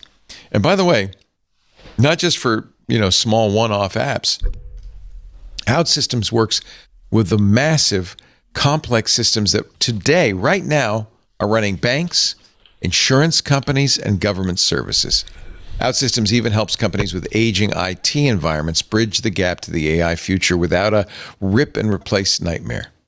OutSystems provides the safest, fastest way for an enterprise to go from, yikes, we need an AI strategy, to, we have a functioning AI application, and it does it safely. Stop wondering how AI will change your business and start building the agents that will lead it. Visit outsystems.com/twit to see how the world's most innovative enterprises use OutSystems to build, deploy, and manage AI apps and agents quickly and cost-effectively without compromising reliability and security. That's outsystems.com/TWIT to book a demo. You will be impressed. Outsystems.com/twit. We thank them so much for their support of This Week in intelligent machines. Let's see. So much news. So much. I'm going to skip through the Google. Oh, this is interesting. Meta taking a little left turn. It's kind of maybe more of a U-turn. It's a bit of a drunkard's walk, shall we say? Yeah. Remember when they spent billions of dollars to acquire Manus and Scale AI. Sorry about that. Scale AI. They're doing a reorg according to the Times of India. Maybe this is suspect. I don't know. They are reorganizing. Their guy they got from Scale AI, Meta's chief AI officer, Alexandr Wang, is still there, but he announced the company is going to cut 600 people from the Superintelligence Labs division. Wang wrote, by reducing the size of teams, fewer conversations are needed to make decisions. I think AI wrote that line. And everyone will carry greater responsibility with broader scope and impact, and will save a lot of money. The teams include Wang's in the galley. The teams include Wang's research lab, the Applied AI Engineering Organization will also receive big cuts. This is Amar Saba's team, another acquisition or acqui-hire. So it's complete reorganization. Only 2 people left when their equity vested in November from Wang's team. So that's good. But maybe we're just going to move some people around. It seems like Meta, remember their avocado model, which was going to be their new big replacement for Lambda, was pulled back. It's not good enough. It's not good enough. Is Meta the new Alta Vista? Yeah. They're struggling. But you know what? It's interesting to watch all these companies except Anthropic and OpenAI and I guess Google, yeah. Kind of the Journal today had a story struggling. saying, or maybe the Times, Google's in the catbird seat. I don't know if that's true. I don't know if it is either, but I don't know. I don't know who's in the catbird seat right now. No. Google's really doing what our guest was talking about, where they're looking more at applications than they are at big models. They did release Gemini 3 Deep Think, right? But they're also in fact, I skipped through the Google section, but they're adding maps stuff. They did scrap the health tips because they were getting those from Reddit. Turned out not a great source for health information. No. Well, it might be better than RFK Jr., but not much. They are going to do an agent builder for the Pentagon, but it's only unclassified work. Non-classified, I thought. Yeah, that's what I said. Unclassified, yes. Yes. Same thing. So in other words, not classified. weapon-based. Although you saw that now OpenAI is kind of jumping in the fray. They have not up to now been approved for classified work, but the Pentagon says, okay, we don't like these Anthropic guys, so maybe we'll let OpenAI into the behind the Iron Curtain. Manus, the OG tech companies have more running room here. I mean, you've got Google that's burning billions of dollars for AI. Right, but they have income. As with Meta. Meta. They have income, right. OpenAI, no. If the AI deal doesn't go through, they die. And actually, you could even extend that to Oracle. Oracle has bet so much on AI. They're heavily leveraged. If it fails, they lose not just Oracle, too. Right. but the Ellison media empire crumbles. So, I do. yay. I mean, I agree with you that these companies, and you throw Apple in there too. Apple, Google, and Meta have other revenue streams, so they don't have to make money on AI right away. But we're not seeing the results. No. Meanwhile, Anthropic and OpenAI, who are running on a razor's edge, are big leaders right now. Maybe that won't be sustainable. You know, that's that's probably what these companies think is, well, we can sit back. Certainly Apple's thinking that. We can sit back. They're just leaders because they're investing in each other. But like Meta threw how many billions away on the metaverse? Right. And it's embarrassing, but it didn't kill them. They're killing MetaQuest's Horizon world. It's going away. It's really? over. Yeah. Wow. Well, similarly, OpenAI, Meta-like, is saying, okay, we're going to concentrate now. We're going to concentrate on B2B, which hello Anthropic. Well, they saw what Anthropic was doing. They saw how well Anthropic's doing in enterprise. They said, yeah, maybe all this diversification, the chat and all that stuff, maybe we should do the same thing. So maybe this device thing, how much did we spend to get Johnny Ive here? Okay, here's my thought on this. If agentic is the thing, and I think it certainly looks like it may be a thing, you need an interface. And what OpenClaw and a lot of others do now is, you use Telegram or Discord or Apple Message or something to talk with it. But what you really want is a much more convenient way of talking to it. I was thinking I really would like to write some sort of tool that I can use with one of my pins or maybe my Apple Watch that I could just say, hey, Claude, I got an idea, or remind me later to do this. That's the way it should be. And I think that's what they're going to end up doing. It's part of the agentic. It's the interface to agentic. But do you need a device to do that? Do you need a unique device to do that? Or I think I you don't know. do. I don't know. I don't think you want to take your phone out of your pocket. I think you want something ambient, whether it's glasses, earbuds, watch, ring, pendant. You want ambient intelligence. It's just same way you really would. What I would really like to do is just shout into the void. Well, Hey, Claude, then would you ambient do intelligence something for me? belongs to Amazon, and their deployed base of ambient devices is second to none. Here's another Nobody example of a uses company them. that has great revenue streams and cannot seem to make a decent AI. Alexa Plus is horrible. Oh yeah, it is. Even the people inside the company don't want to use it. They're forced to.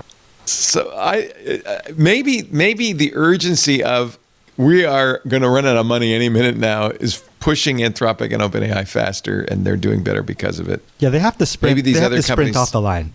The other companies They have to they sprint. don't have to. They don't have to sprint. No. No. But who won that race? The tortoise or the hare? Oh, the tortoise did. Okay, never mind. Meta didn't buy the Moltbook for bots, says TechCrunch. It bought into the agentic web again. They It's bought about agents. Moltbook for the hype. That's what they bought. Well, Moltbook is a social network for AI, and Meta is it's- social, right? Yeah, I think you're no, right. They bought the hype. No, But, I'm I mean, trying to what- get God, we Ben gotta Barr be- on, but Meta they're in knows a how panic. to. They're in panic there. Meta's the one who knows how to mine that data. it's all about the data. There's no data. That's why I was sad when Meta bought the data's limitless bots. pin. Well, that's what. So I that's bought. what Remember, I synthetic bought data the B is, right? computer. Remember, I bought the B computer, and then Amazon bought them. Then I bought the limitless pin, and then Meta bought them. If Apple does an ambient, I think ambient intelligence. That's the phrase I'm thinking. Well, it's like Leo is just walking down the street screaming, Yeah, I want a milkshake. exactly. I drink you up. I mean, the problem with ambient is There's always so many been of these privacy. purchases that feel like panic purchases. Yes, It's exactly. going back to the early .com where Especially you had with to do Meta. something with your money. Yeah, especially with Meta, right? Meta Yes. is the king of. I don't know what we're doing, but write a check. Well, I imagine somebody's running into Mark's office saying, "Oh, okay, boss, we can buy this one." And if somebody doesn't come to him before that, he's going to get mad. He's He feeling- didn't know about it. I know the feeling where you feel like I got a lot of money. I'm going to buy that I mean, stupid computer. there's also the privacy issue when it comes to ambient. That ambient stuff is that it's listening all the time, so there's always a privacy concern there, right? Maybe you. I don't mind. Maybe most other people. Maybe. My Yeah, life's we an open don't do blog. ambient computing here in can't, my place. right. It's no. But that's a disadvantage. You want to be able. Yeah, I mean that's one. I mean honestly, the way you do it is you have it. You tap something or you bonk Well, it. You prayer need is to ambient trust the computing, third but party. Like with Prayer your is life. ambient. That's true. I didn't even think of that. You're asking the ultimate intelligence for help. Exactly. Somebody once told me there are only two prayers in the world: thank you, thank you, thank you, and help me, help me, help me. Is that fair, Robert? I would add one. Oh my God. You know. And that can be taken so many different ways. That could be help me, help me, help me. Yeah, and there is one more, which is help them, help Yes, her, exactly. help him. But you're asking for help, or you're giving thanks. Manus, the AI agent startup that Meta acquired, the Chinese company that Meta acquired late last year, has as of the 16th launched a new desktop application called My Computer. It's on Great. Mac That's and in my Windows. head now, Leo. I appreciate that. Thank you. Oh, you are a lucky one. Bringing Manus's agent directly into your personal device. Through my computer, the agent can read, analyze, and edit local files, launch and control applications, execute multi-step tasks, including coding tasks, without the user having to upload anything to a server. It's local. It's going to compete with Perplexity's computer. Branding is not what these guys do well. Not great. And the Chinese government is a little actually concerned. Manus is a Singapore company, but it runs out of mainland China. And the Chinese government says, hey, come on in. We'd like to have a word. Yeah. Like a word with you. So wait, how are they doing that? Is it going to act like a virtual machine or a container on my local? This is from the Next Web. The key architectural difference between Manus and OpenClaw is the model layer beneath the agent. OpenClaw is open source, can be run with any model, right? Its quality depends on which model you choose. Manus runs on Meta's own proprietary model stack, which the company says is more consistent and capable at the cost of a subscription fee. But is it local? I don't see how that could be local. It has to call out to the server. Yeah, I mean... If So, it's analyzing what's on your desktop, it's sending it somewhere. Your computer doesn't have the power for that. Sending it to Meta. Exactly. And Anthropic has this, of course, Claude Cowork. OpenAI created their version of that as well. Everybody's trying to do that. Basically taking the coding platforms, Claude Code and Codex, and making it so that non-coders can use it. But I don't know. I still need to know how much. Some of it goes out. It sounds like they're making a good faith effort to keep everything local. Right. But local when it the can. intelligence doesn't work like that. Right. Local when it can. OpenAI released 2 new models today, ChatGPT 5.4 Mini and Nano. Oh, You complete me, Mini and Nano. So how big is Mini? And how big is Nano? Let's see. Nano is the smallest, cheapest version of 5.4 for tasks where speed and cost matter most. It's a significant upgrade over 5 Nano. There's a new Buick. There's the benchmarks, which I don't pay too much attention to. Let's see the numbers. Show us the numbers. Yeah, come on. I mean, size should be relatively Right, the first in the thing, article. right? All these benchmarks. In the API, GPT-5.4 Mini supports text and image inputs, tool use, function calling, web search, file search, computer search, 400K context window. That's good. That's bigger, twice as big as Claude Code's context window until not recently. bad. 75 cents per million input, 450 per million output. Mini uses only 30% of the GPT-5.4 quota, letting developers quickly handle simpler coding tasks in Codex for 1/3 the cost. And you can use Mini sub-agents, which I do that with Claude. I use Haiku and Sonnet for sub-agent work that aren't too demanding. Nano, let's see. Mini is available to free and Go users via the thinking feature in the plus menu. For other users, Mini is available as a rate limit fallback for GPT-5.4 thinking. Nano is only available in the API. And Nano is 20 cents per million input, significantly cheaper. Yeah. $1.25 per million output. That might actually be a good foundational model for like an inference build. Yeah. Because you're already Kind of stuff limiting we're the talking scope. about. Yeah.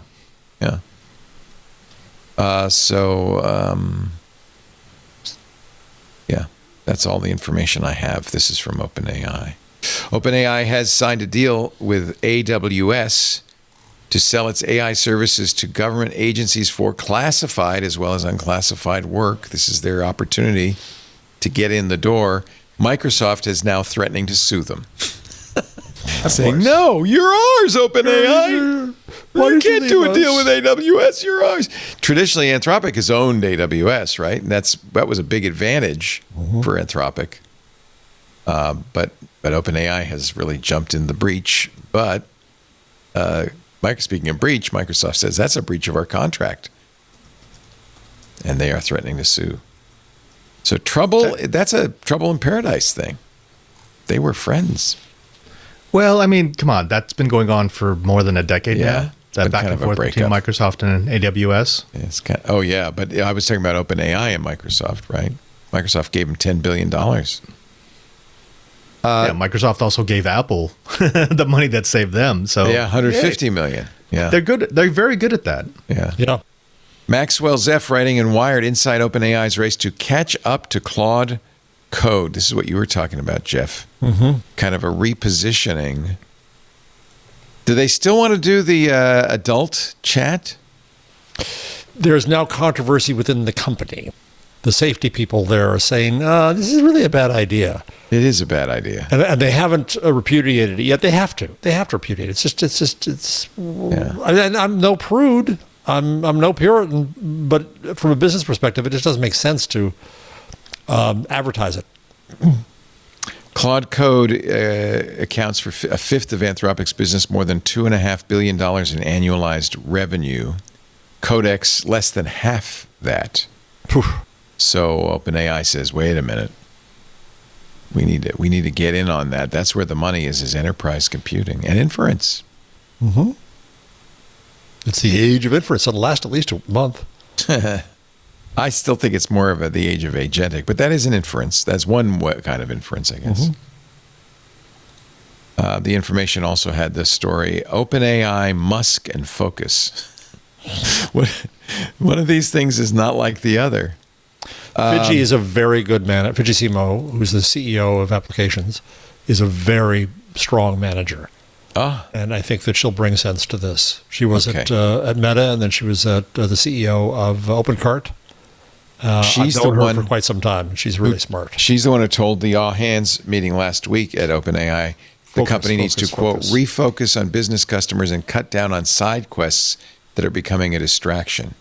But what we don't know is what those side Johnny quests Ive? are. Has anybody seen Johnny Ive? Is it Johnny Ive? Is it shopping? They wanted to, Where are you, remember they Johnny? were going to do ads, they were going to do shopping, they were Porn. going to do sexy chat.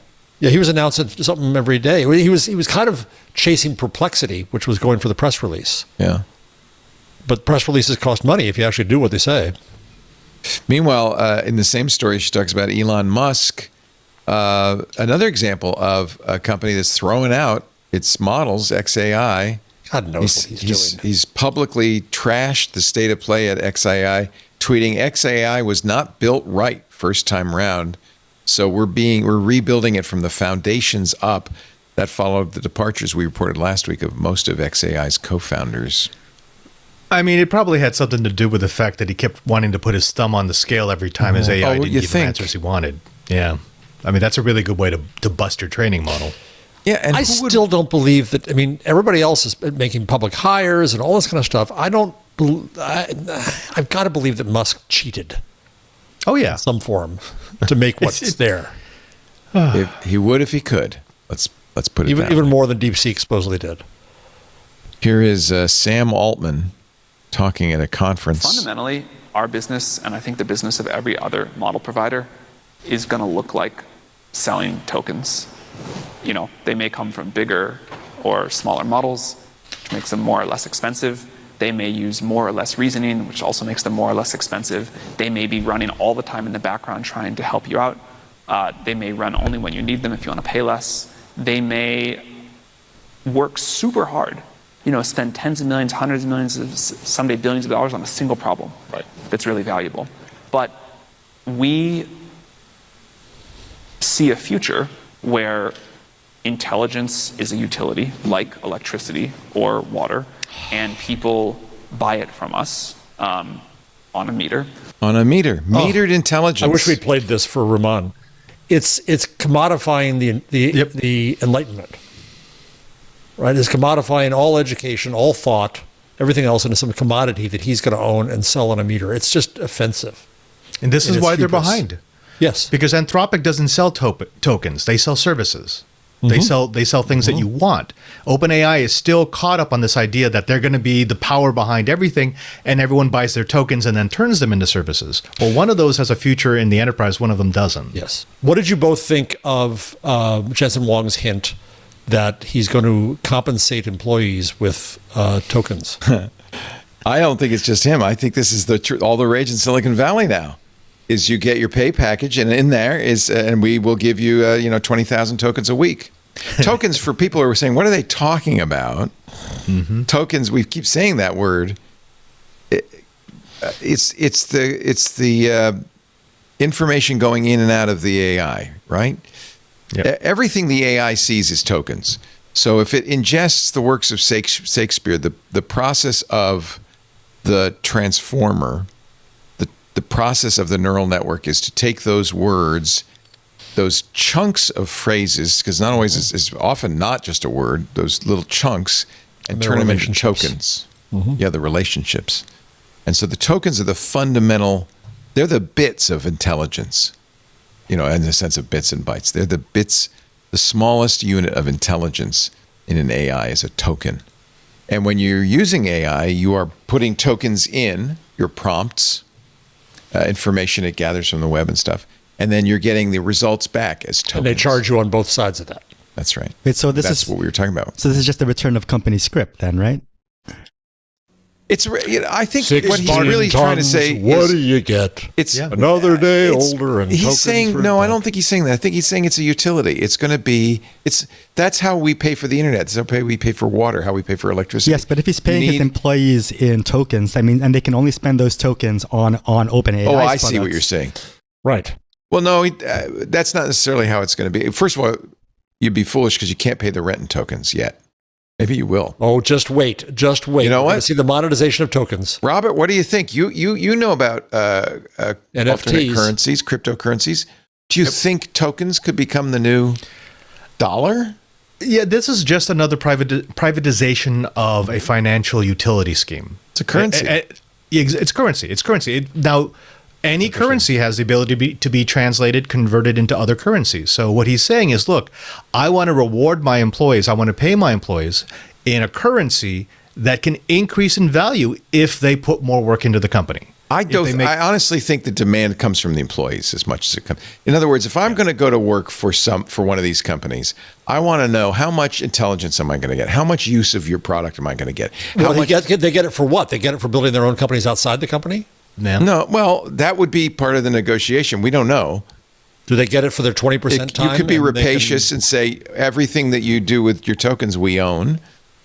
But remember, it's competitive. The job market is extremely competitive for these engineers. So the engineer could make a deal and say, look, I want to be able to use, well, actually, what I would ask for is unlimited use. If you're an employee making, why should I have any limit on my use? Anything that's that makes no sense. Yeah, and if you're saying it's part of the compensation package, right? Then that means he's getting less money also, right? You're getting less money because you're getting the tokens. Not necessarily. It really could be a way to pay without cash and taxes. If I'm negotiating a deal with Mark, you're going to pay me $1 million a year to come to work for your company, and by the way, I want unlimited AI. I don't know why they don't just give them unlimited. I mean, right? Maybe if you're going to do work for the company, then they should give you whatever resources you need to do to do that well. I think that's why I think this is for personal. Maybe it's for personal use. That would make sense. Then it's an asset that I can use on my own. I can give it to my kids or whatever. Yeah, you can go home and build your startup. There is right now a mystery model on OpenRouter. It appeared about a week ago.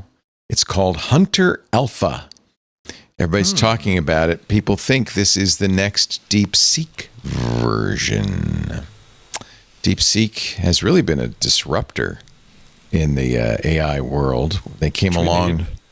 It was, it's funny. It's a year. It was January of last year. It's only been a year and some months, but they changed everything. They showed how reinforcement learning could make an AI much, much better. During tests conducted by Reuters, the Hunter Alpha chatbot described itself as a Chinese AI model primarily trained in Chinese. It said its training data extended to May 2025, which is the same knowledge cut off reported by DeepSeek, but the system would not identify the developer. I only know my name, my parameter scale, and my context window length. My name and serial number. Neither DeepSeek nor OpenRouter has identified it. Yeah. It's a trillion parameter model. That's a lot, isn't it, Robert? That's a bit more than what I'm running locally. So the local model, the biggest local model I've seen is 120 billion parameters. 120B. That's the ChatGPT OSS 120B. What do we know how many parameters Claude has, or ChatGPT? Do they ever reveal that? Those are Claude. I don't know. I don't know the numbers for Claude. We throw these terms around, and I'm kind of assuming people know what we're talking about. So you train, you put in a bunch of text, you get some tokens, that is the representation internally of these texts, but by themselves, you don't know which tokens are more important or less. That's done with parameters, which also come out of the training. And the parameters change as you do the training. And they also change when you do the reinforcement learning and other post-training to make the model smarter. I don't know if this is a good analogy or not. I will use this analogy, and you can correct me if I'm wrong, Robert. I often think of sampling music. So there's two numbers that matter when you sample music, when you take analog music and turn it into digital. How many slices of the wave you take and how much information each slice has. So, for instance, you could sample something at 14,400 samples per second, and then each sample is a 16-bit sample. That is CD quality. And I think of parameters as the sample size. So you're sampling it this much, but how much information a single parameter stores, and then how many parameters. I guess parameters would be the samples. How many samples per second? The number. I can see that analogy. And then the number of bits per parameter. The one that I like to use whenever I'm doing a presentation is, let's say you're trying to train a model, and you ask the model, what color is the ocean? Well, okay, so it's looking through its current stack of parameters, and it sees that ocean is most associated with fish. So it responds, the color of the ocean is fish. Well, that's wrong, so you correct it. You say, no, the answer is blue. It's now creating a new parameter so that it biases itself so that when it sees the tokenization of ocean and color, it leans towards the answer blue. So every time you do that, you're creating a new parameter, and that parameter forms the bias of how the model both understands and replies. But no, yeah, I see that sampling idea. I like that. I'm going to work that into my next presentation. It's not perfect, but it's something. Yeah, it's hard to understand this stuff. Anyway, unknown whether the mystery model Hunter Alpha is actually DeepSeek. I guess we'll find out at some point. It might be another. I think Chinese Claude model. is 161.5 million. So yeah, this is that all? Yeah, Trillion's a lot. Now, well, there is something called overfitting. Karpathy did. Right, Sorry? with the tiny, look what Andrei Karpathy did, delivering his little tiny thing, right? Tiny, I mean, we can build up from there rather than this macho hubris of saying, I got the bigger thing, which I think we talked about this. I mean, if you really hone in on your training, on just the data that you really want it to be able to process, you can make an exceptionally intelligent model for that specific purpose with a much smaller base. There's a really interesting branch of this research where, let's say you wanted to teach an AI how to add numbers. Initially, when you train it, you would give it a bunch of sums. 1 + 1 = 2. 1 + 2 = 3. 1 + 3 = 4. If you have so many parameters that the AI is capable of storing all of the data, so many tokens, maybe it's tokens, so much data that you could store all the data, then what you will get is a lookup table. Well, we're going back to Socrates. Which will break as you're memorizing rather than thinking. Yeah, exactly. You'll break as soon it's brittle, because as soon as you get outside of the training data, it doesn't know, because it's just doing a lookup table. What they've found, interestingly, training these models is by reducing the number of parameters, you can induce the model to think, to solve it, not by a lookup table, but actually to come up, and we don't know what algorithm it's coming up with, but come up in some way with an algorithm that produces the right result. And you do that by reducing the number of parameters. So the training parameters isn't necessarily better. This is a metric that I think is going to become popular at some point in the future as they go into the inference models of LLMs. And that is that it's not just about your parameter count. Yes, it's important to have enough parameters to be able to do the work you want it to do. But the quality of the parameters is something that we don't yet measure, and we need to figure out how to do it, because you can have a 1 trillion parameter model that is absolute trash, and you can have a 100 million parameter model that works beautifully. And it's all about how those parameters have interacted with one another. And back to the notion of specialized machines, is the training data focused on something like health versus anything that teaches it how to speak? I also wonder if there's a qualitative difference between a large language model trained on Chinese than one on English. That's a very good question. Chinese is a much more complicated language than English. It's a very different language. I mean, Chinese people think differently because their language is different. Like I wonder how much of a difference that would have. I would also say there's on more their bits AI. per character in Chinese. You know, And also what the general public feeling sentiment of AI is in China. I'm also curious about that. Well, I could tell you they're going crazy over OpenClaw. Have you seen pictures of OpenClaw conferences in China, and they're all wearing lobster hats? And what? OpenClaw is the latest fad in China. OpenClaw has groupies? They have, in fact, if I can find one of those lobster hats, I'm getting one. Because I'm Okay, a claw chat boy. room, find it for them. Baidu has integrated OpenClaw into its Xiaodu services to work as voice-controlled remotes. Oh, that sounds like something I might have been talking about earlier. Here's a picture of an OpenClaw conference, or actually, this is Baidu's headquarters with a giant lobster out front. The OpenClaw lobster out front. Already. Yeah.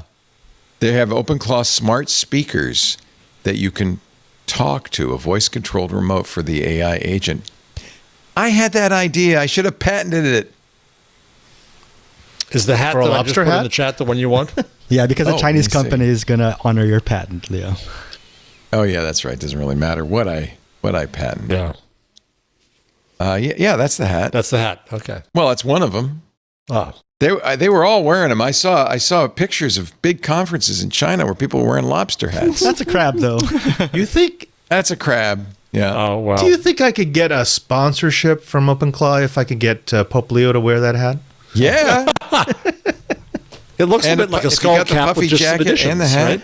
Yeah, why not? Here are attendees with their laptops at Baidu's OpenClaw Lobster Market event in Beijing yesterday.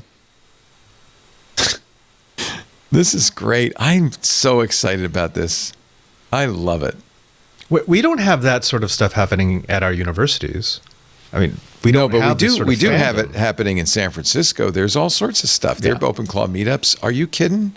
Attendees play games at Baidu's OpenClaw Lobster Market.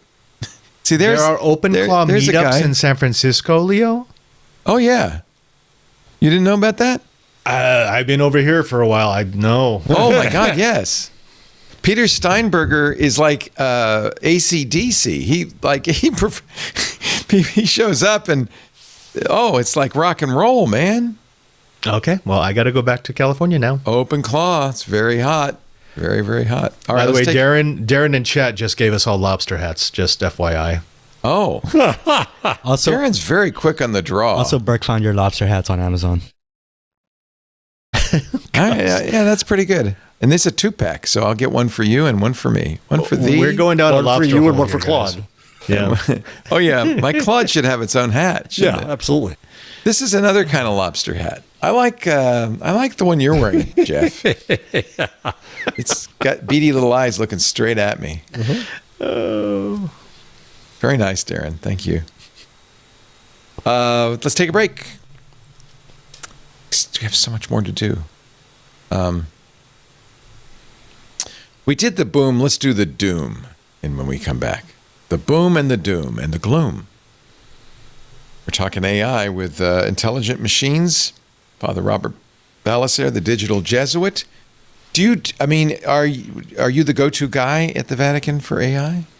Everything here is done with multiple teams, and Oh, we you have say that every a time. very large committee of people who are very good at what they do.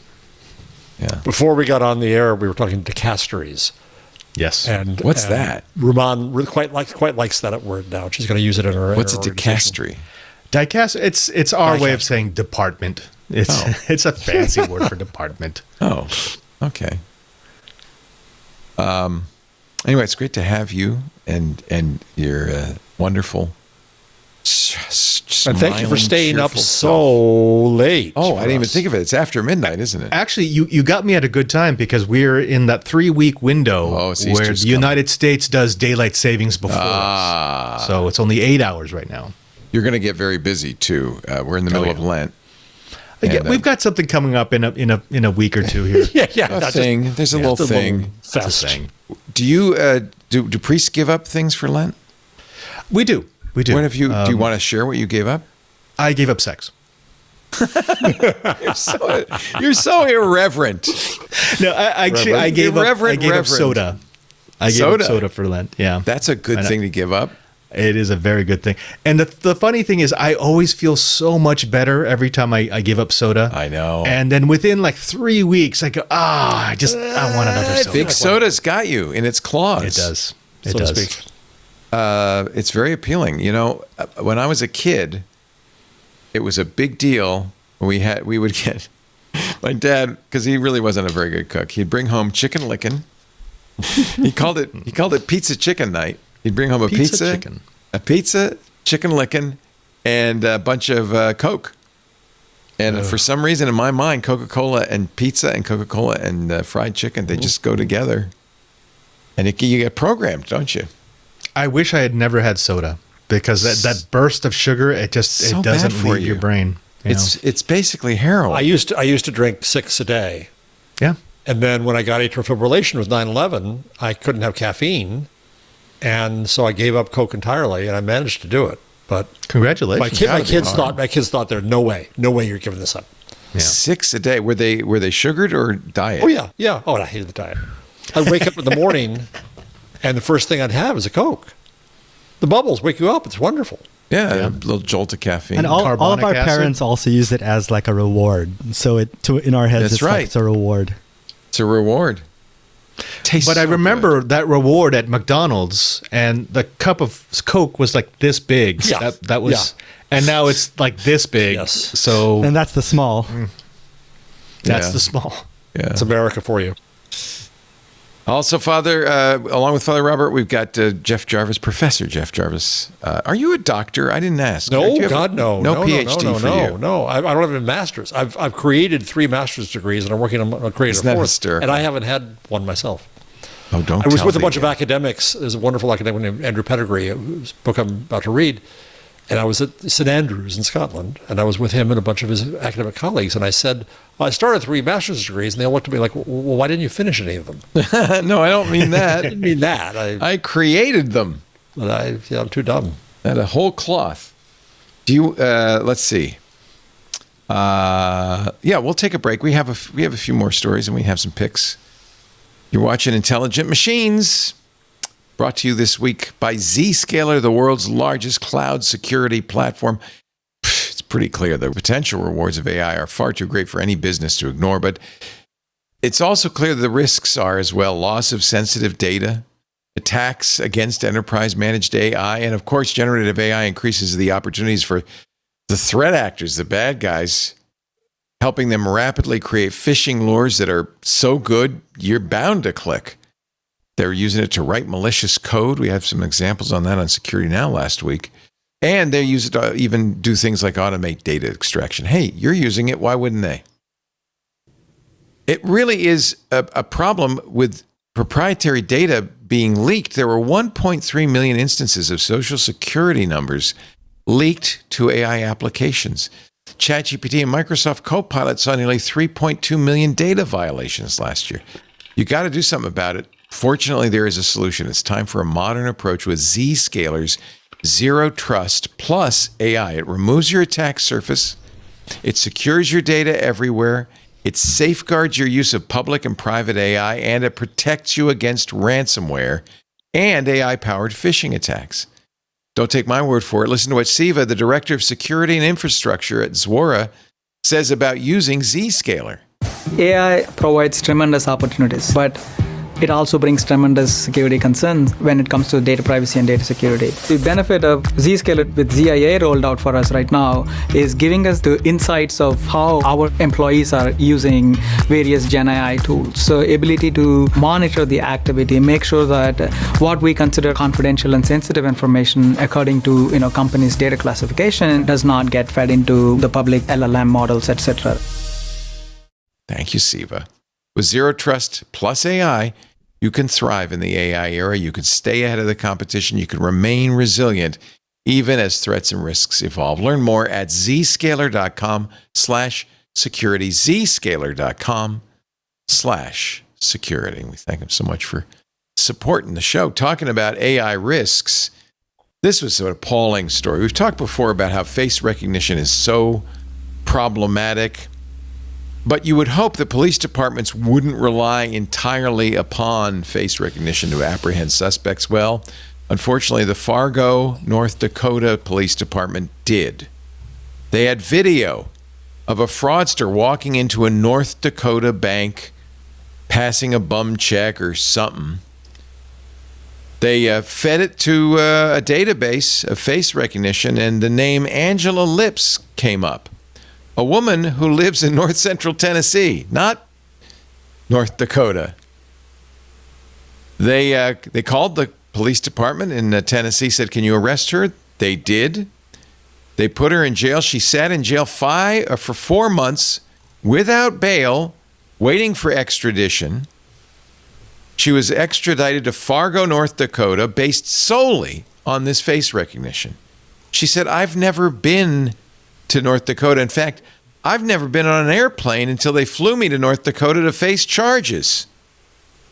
Charged with 4 counts of unauthorized use of personal identifying information, 4 counts of theft. The Fargo police, when they found out that she had a perfectly good alibi, they never bothered to check, I guess. She could prove she was in Tennessee when this video was taken in Fargo, North Dakota. Released her on Christmas Eve, and didn't give her any money home. Stranded her. It's a new episode of the show Fargo. They stranded her. Local defense attorneys covered a hotel room and food on Christmas Eve and Christmas Day. A local nonprofit helped return her to her home. She's back home, but she says while she was jailed, she couldn't pay bills, so she lost her house. She lost her car. She lost her dog. She also said no one from the Fargo Police Department has apologized. Sue the bastard. I hope to God some attorney has come to her and said, we can get some money out of this. Come on, lawyers, get pro bono on this. I mean, seriously, 1,200 miles away from home, lost her life. Everything that she had built up, gone. Because a couple of people decided that they're going to trust a tool that they didn't really understand. There's zero accountability, zero responsibility for using the tool in the first place. This should be science fiction dystopia. This should not be something that we're just accepting. I mean, the fact that this has not gotten just wall-to-wall press coverage is ridiculous. Terrible. And the fault is human. Yeah. Right? Yeah. Don't say, the tool screwed up. It's not AI, it's humans, because they're trusting it too much. Yep. As Rubin said. McKinsey paid a pen tester to hack it. And it worked. McKinsey, one of the world's best-known consulting firms, built an internal AI platform called Lily for its employees. It had chat, document analysis, RAG, over decades of proprietary research, AI-powered search. So they said, we decided to point our autonomous offensive agent at it. Didn't give it any credentials, didn't give it any insider knowledge, no human in the loop, just a domain name and a dream, McKinsey writes. Within 2 hours, the agent had full read and write access to the entire production database. Fortunately, it was their own red teaming of their system. The agent mapped the attack surface, found the API documentation publicly exposed. Over 200 endpoints fully documented. Most required authentication, but 22 didn't. I don't need to go on. You can. Oh, my imagine. favorite part of that story, Leo, is that the way that since the API was public, all they needed were the JSON keys. And the JSON keys were in the error logs of the database. So they were just able to use some SQL injection, get the error logs, boom, you're in. That's fantastic. So actually, I that's really like not these AI stories. doom. That's good news because the AI found it, and I'm sure they fixed it. And this is one thing we're really starting to see AI being used in security audits very effectively. A new study says using AI leads to brain fry. Sigh. The article from about your Harvard friend Business Steve Review Yegi. quotes our friend Steve Yegi saying, I had a palpable sense of stress watching Gastown. It was moving too fast for me. I know the feeling. Yeah, so don't let your brain fry using AI. You know what? Touch grass. We all got to touch grass a couple of days ago when Claude was down for like 5 hours. We were all sitting here. I was doing a show. I guess it was yesterday? It felt like ages. We were all sitting here doing a show, and it's Darren or somebody said, hey, Claude says it's overloaded. I said, what? And I tried it. It was, nobody could get into Claude. You should see it on Reddit. People say, oh, man, I had to go outside. Where's my friend? Oh, my friend's gone. You know, I think I actually had an example of brain fry. I was helping a colleague, different part of the world, who she was extremely upset because she had been using a couple of AI tools to help with her content production. Her brain fry was that she was so depressed that the work that the AI tools created was, in her estimation, better than the work she had been creating. That would be horrible, wouldn't it? Right, and so she was trapped in this job where she was basically just putting queries into AI, and she had given up trying to get any of her own style into it, and that's definitely brain fry. That's kind of the reverse centaur in a way, right? The AI is now doing the good part, and you're doing the nasty part. Yeah, I mean, that's really bad imposter syndrome, like feeling that your work isn't good enough. It's like a really bad imposter syndrome. I imagine if you have imposter syndrome and an AI confirms that you're not good enough. Yes. But that's a subjective call, right? Like, who knows, like, what's better, right? Yeah. Objectively, I've read all of her work, and no, she's better. It's not she true. really is better. Oh, good. Yeah. Okay. Mike Masnick writes about it in yesterday or day before yesterday in Tech Dirt. The sad case of a California state appellate court case in which a hallucinated citation traveled through an entire legal proceeding from a Reddit blog post to a client's declaration to an attorney's letter to the opposing attorney's draft of the court order to the judge's signature to appellate filings. At no point along the way did anyone bother to check whether the case actually existed. It's a story about, believe it or not, custody of a dog. Two people dissolving their domestic partnership each wanted custody, shared custody and visitation of the dog Kira. You take Fido and I'll take Claude. In the case, one of the plaintiffs cited two cases, the marriage of Twig and the marriage of Tea Garden. Neither case exists. They came from a Reddit blog post by Sassafras Patterdale.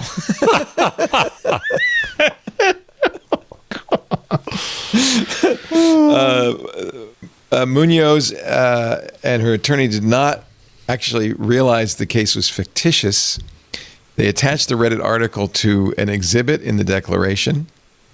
Sassafras was identified as a blogger, a podcaster, an animal rescuer. Well, there you go. It was cited as a watershed California Supreme Court case that never happened. But everybody bought it, and it went all the way through the court. The judge signed it. It went to the appellate court. They didn't question it. I mean, this is one of those fields that is most vulnerable to AI hallucinations because so much of the legal profession is knowing citations and knowing precedents. Yes.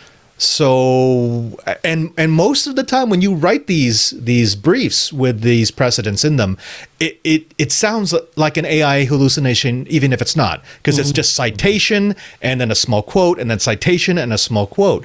So I could understand why someone reading one of these briefs would first not check on the citations because there's so many of them, and second, not really understand that the wording is different, because it's not. Well, and Mike points out that each step of the way, the fake citation got more legit. Yeah. Right? It started as a blog post, but then it's in the pleadings, and then it's the judge's court order. And so each step of the way, it got more and more legit. If the judge is receiving it, he's assuming that his clerk and the Everybody four attorneys assumes. who looked at it Yes. before already checked it. Yeah. Exactly. This is the problem right here. Nobody checks the AI's work. Like literally nobody checks the AI's work. And that's the real problem. So what we need is an LLM that checks the hallucinations. Yes. That will fix everything. And my good Always the friend technologies. Kevin Rose partnered up. Remember, Kevin had a thing called Dig back in the A day. little It was thing, actually, yeah. he started up right after Tech TV. Got him on the cover of Business Week as the $60 million man. It was before Reddit. Reddit came along. Alexis Ohanian and Steve Huffman founded Reddit kind of as a clone, frankly, of Dig. Dig eventually fell to the bots who were gaming its algorithm, and after Dig 4, they kind of shut it down. Well, fast forward a little bit. Alexis Ohanian, who's done pretty well for himself, partnered up with Kevin to revive Dig and to revive the Dig Nation podcast. Dig came out of beta just a couple of months ago. Yeah, hardly at all. Immediately, The bots were back. It has shut down again after 2 months. I know. I'm not laughing. They said, we thought, we were going to use AI. We thought we could really solve this problem. Dig's CEO, Justin Mazzell, writes in a note pinned to the homepage of dig.com. We faced an unprecedented bot problem. We knew that bots would be out there and would be a problem. We just didn't know. We didn't appreciate the scale, sophistication, or speed at which they'd find us. We banned tens of thousands of accounts. We deployed internal tooling and industry standard external vendors. None of it was enough. It's not just a Dig problem, it's an internet problem, but it hit us harder because trust is the product. We're not giving up. Dig isn't going away. We're just going to rebuild. And Dig Nation will continue recording while we work on a reboot. They got botted again. I think I've told the story on the show in the past. My old boss, Steve Newhouse, now the chairman of Advance Publications, who got asked, loved Dig, wanted to buy it. There was no buying it. So he bought his second choice, which was Reddit. Smart move. Yep. You might be interested in this. I imagine you go in for an ECG every once in a while, Mr. Jeff Jarvis. I also own my little thing. Yeah. Cedars-Sinai has an AI system that can read echocardiograms and write the report. I know you'd like a cardiologist to validate Well, it. so I just had the case where I had an MRI in my back after I injured it, right? And because the pain was so god-awful, and the hospital spine doctor, we were looking for what's the cause of my infection. And the hospital spine doctor said, well, it's not the spine, and so it's not my problem. Okay, it's over to you, infectious disease doctor. Bye, nice to meet you, Jeff. Boom, gone.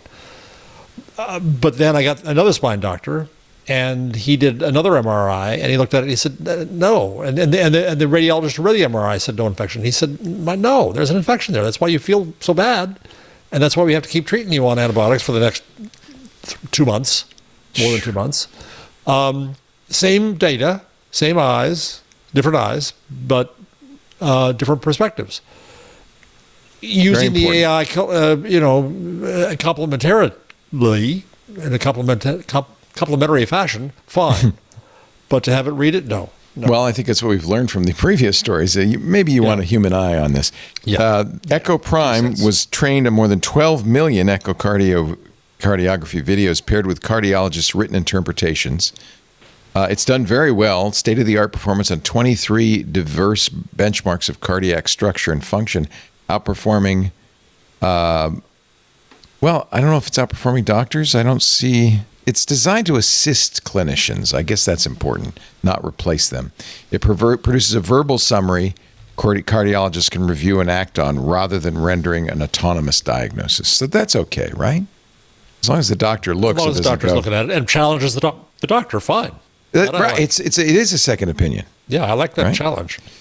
I am not going to let a robot do surgery on me, but a surgeon in London says he's performed the UK's first long-distance robotic operation on a patient located 1,500 miles away. Robotic urological surgeon Professor Prokhar Dasgupta said, "It felt almost as if I were there." He carried out a prostate removal via robot. Robotic urological. I already know. Well, I've been there, folks. I walked into the OR and looked up at this thing that was taller than me, and I saluted it. Gosh. Did it operate on you? Yeah. Yeah. I mean, the surgeon was there at controls, but he was 4 feet away from me. Well, that's the thing. He doesn't have to be next to you unless, I guess, maybe something goes wrong. Here is the surgeon with his head in the... Probably very much similar to what happened to you. He was 1,500 miles away, not 4 feet away. That's the only difference. But there must be latency in that control, right? Like that can't be real time. Yeah, I mean, in the middle of a prostate surgery, I don't want to hear the phrase, "Oh, he's got to reboot his router." No. The patient, the Wi-Fi went out. Can we let a robot operate on you? Said it's a no-brainer, which is probably not the best phrase to use when you're getting operated on by a robot. But I guess if there's a shortage of doctors, this could be if you have a specialty and someone can't get to you because they're 1,500 miles away from the nearest specialist. Exactly. Yes, better than absolutely nothing for sure. Yeah. Yes. Yeah. If that's the scale, to train more doctors around the world, a better first solution. Last story. Travis Kalanick is back. Oh, good. The founder of Uber. He wrote a very interesting post on his new site, atoms.co, said, "I never left." He was fired, of course, by the board. He says it was just a investor taking advantage of me because my mom had just died. My dad was seriously injured. He blames Bill. He doesn't name it. He blames Bill Gurley. We're going to have Bill Gurley on if you want. Oh, good. We can ask Bill about this. Mm-hmm. After being booted from Uber, Uber, incidentally, at the time, remember, he brought in Anthony Lewandowski. Travis's whole vision for Uber was really the way Uber makes money is with self-driving vehicles like Waymo, not with drivers. Ultimately, it's got to be autonomous vehicles if it's going to make any money. But as soon as he was booted, they sold off the self-driving portion of the company. Kalanick went and started a cooking pop-up called Cloud Kitchens, which turned out to be kind of a real estate play. And now he's put out a manifesto in which he says, really, all I've ever been interested in is automating the means of production. He says everything ultimately has to be grown, mined, manufactured, and then transported. And so what his new business is, growing, mining, transport. He says, at Atoms, we make, and this is the key, gainfully employed robots, specialized robots with productive jobs that bring abundance to their owners and society at large. And don't worry about losing your job because we're going to need lots of people initially.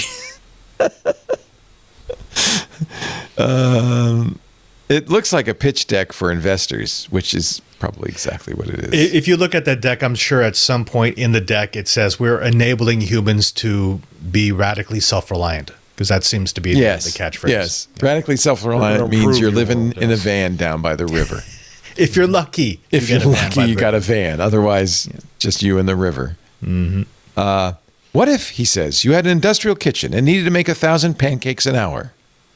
I couldn't think of a worse way to do it than a human. A specialized machine that makes pancake batter at a large scale with a heated iron apparatus that can cook 100 pancakes at a time to golden brown perfection. No awkward robotic arm flipping pancakes. Instead, precision cooking, ultra speed, and throughput efficient use of space designed for the machine. This is where specialized robotics shine. Yes, and who's buying those pancakes now that no one has a job? He's gonna make a pancake robot. Okay. How many people are trying to make a pancake industry? I mean, We know Craig Newmark loves the pancake robot. Yeah. he's got the money to do it. Yeah. Well, he actually just flies Alaska Yeah, he just Airlines. flies around. He just goes to airports to get his automated pancakes. We had a pancake robot in the brick house. You did? We did? We did. How did I miss that? We had it on the new screensavers. But I thought you had a different bread maker machine. Oh, yeah, we had an Indian chapati maker. And actually, one of our employees took it at home. It's at home. I can't remember who has it. Ooh. Somebody has it. They weren't very good. You were going to Much mail better. us me and Stacy the bread, and you never did. Oh, yeah, I was going to send it to you in a FedEx envelope. you bet That's when off. back in the days when you had money. You bet off. I miss the days of the Leo box, the mystery boxes that would show up every once in a while. They'd be like, ooh. It was a roti maker. Thank you. Roti, that's right. It was a roti maker. And somebody has it. It was still in the world. Oh, wait a minute. No, this was it. Printing pancakes with Pancake Bot. Yes, there it was. Everybody. Oh, you had it. Oh, you really did. Working Okay. their tail off.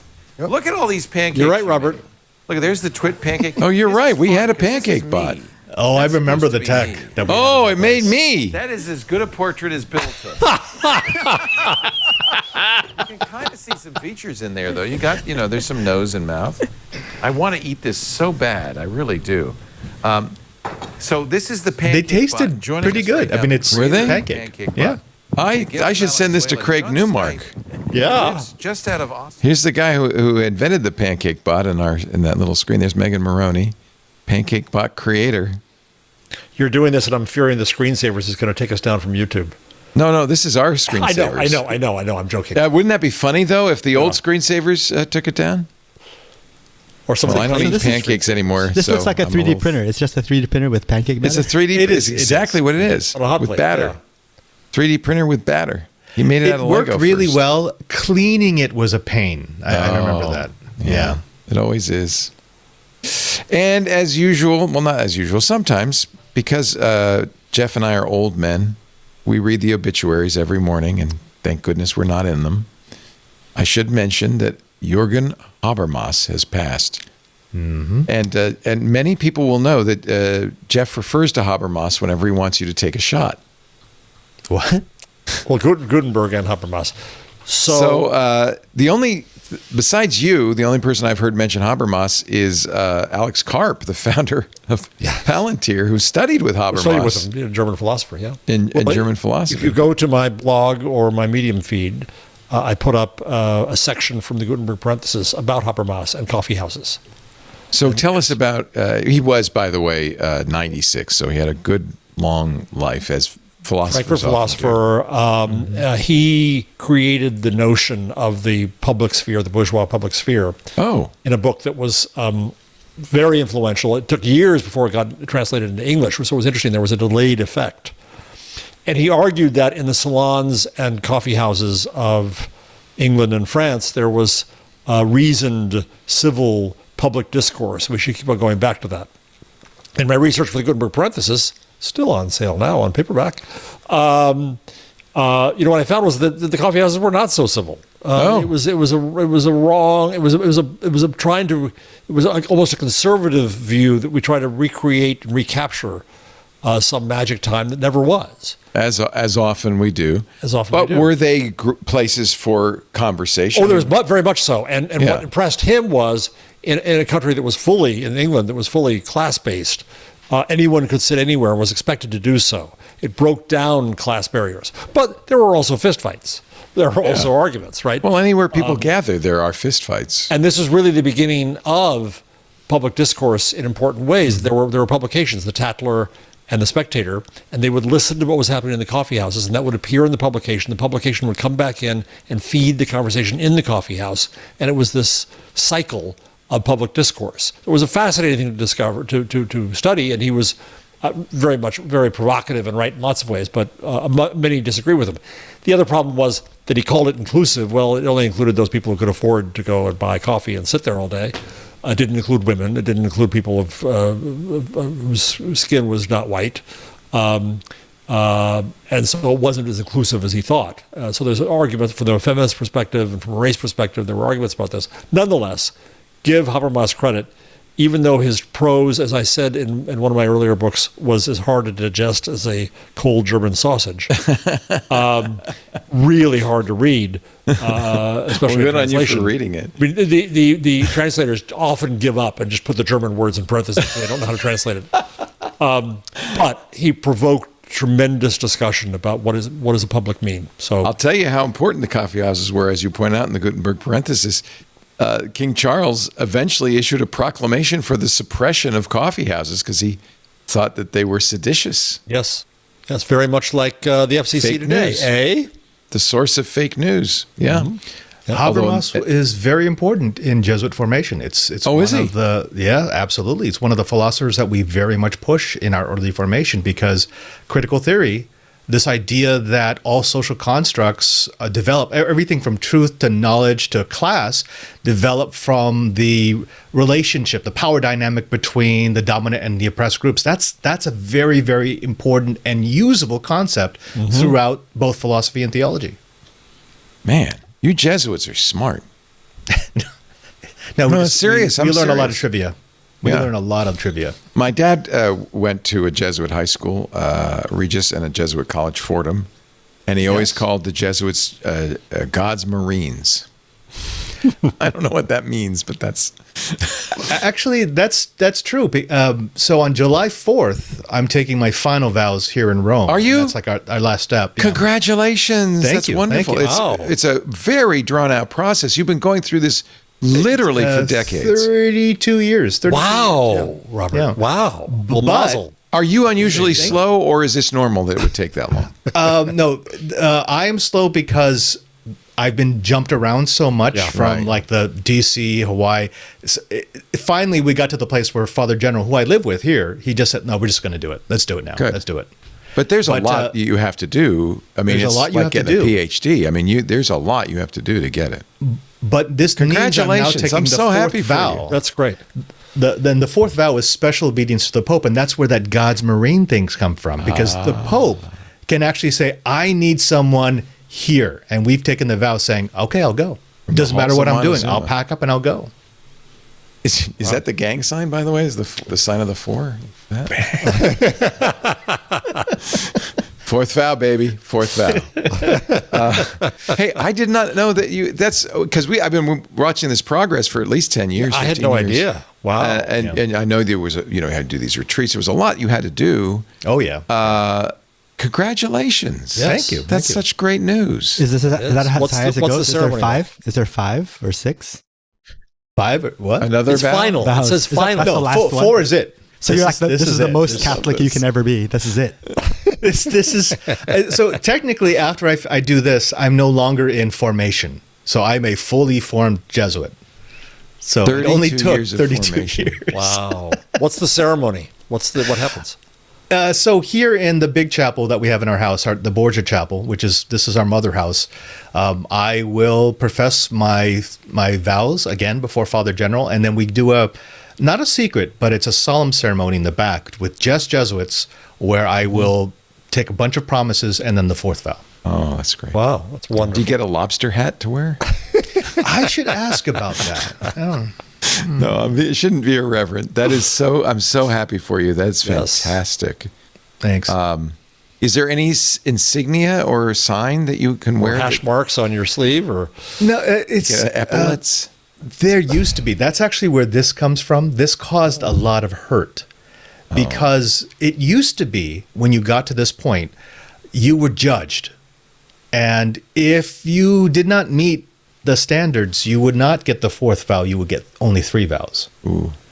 But my generation has really turned that around. We don't see that. That's not an extra bonus. That's not status that you have 4 vows. It just means that the work you do You've completed the allows work. you. Yeah. Correct. Yeah.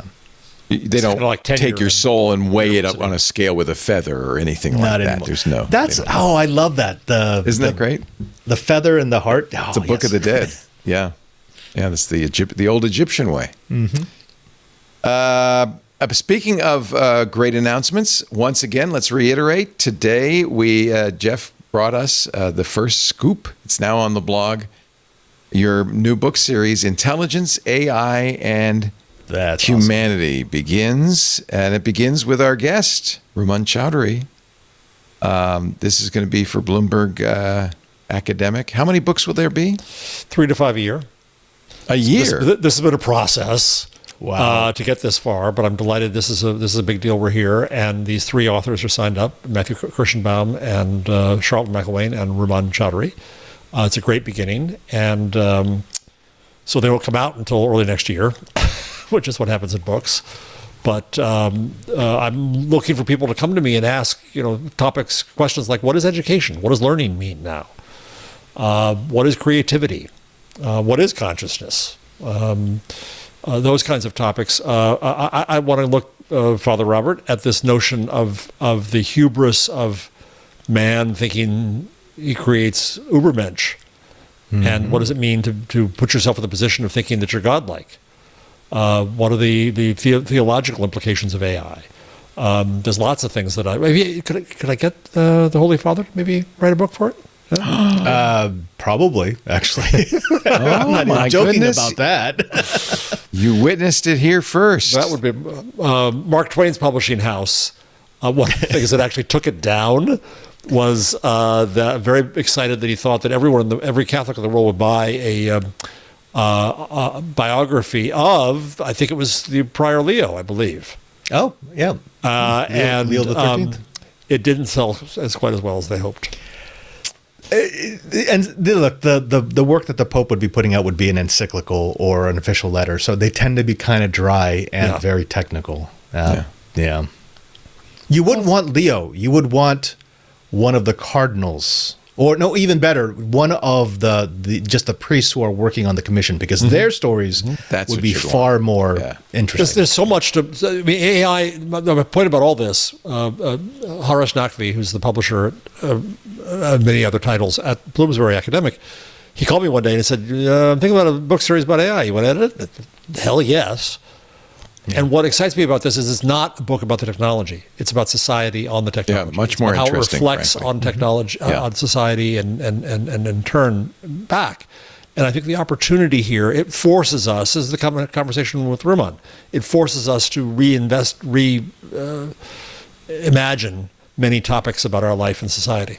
So that's what's exciting. And it's what we like to do on this show, too. Exactly. Not just talk about the technical details. Well, that's great. Congratulations. Thank you. Thank you for the opportunity that I'm proud to have announced here. Yeah. We were down to the wire on Rubin's contract and agent, and I was pushing both sides. Can we please get it done when Rubin's on next week? That's good. Well, it was nice that we could help you with some leverage. Thank you. Yes. Let's wind this up as we always do with picks of the week. Normally we'd start with Paris. I don't know if you, Father Robert, if you've got anything in mind that you might want to promote or talk about? Not for myself that I can talk about. I will say that I am so happy with what I've seen in the film version of Project Hail Mary. Really? Seriously, I mean, the reviews are just like The Martian. Positive. I did not know how they were going to turn The Martian into a decent film because I loved the book, but they did it, and I think they've done it again with Project Hail Mary. It's funny. The guy who wrote the script said he thought there's no way I can write this book and make a movie out of it. But the reviews have been very positive. I have tickets to see it Thursday. Lisa and I are going to go see it Thursday. Cool. Very excited about it. I will have to wait till I get back to the States in April. But release schedules, Mm-hmm. We will return with our picks of the week. Congratulations to both of you. It's kind of fun to work with such prestigious fellers. Mere podcast host, and I get to hang out with smart guys like you guys. Father Robert Ballaser, the digital Jesuit, soon to be a member of the Club of the Four, the Sign of the Four. Mr. Professor Jeff Jarvis. And don't forget, Hot Type is still coming before the new books come out. Hot Type is just around the corner in August. This episode of Intelligent Machines brought to you by Modulate. Every day, Enterprises generate millions of minutes of voice traffic. I mean, we're talking customer calls, agent conversations, fraud attempts, right? Most of that audio is still treated, basically like text, flattened into transcripts, stripped of tone, intent, and most importantly, of risk. Well, Modulate exists to change that. Modulate started in gaming.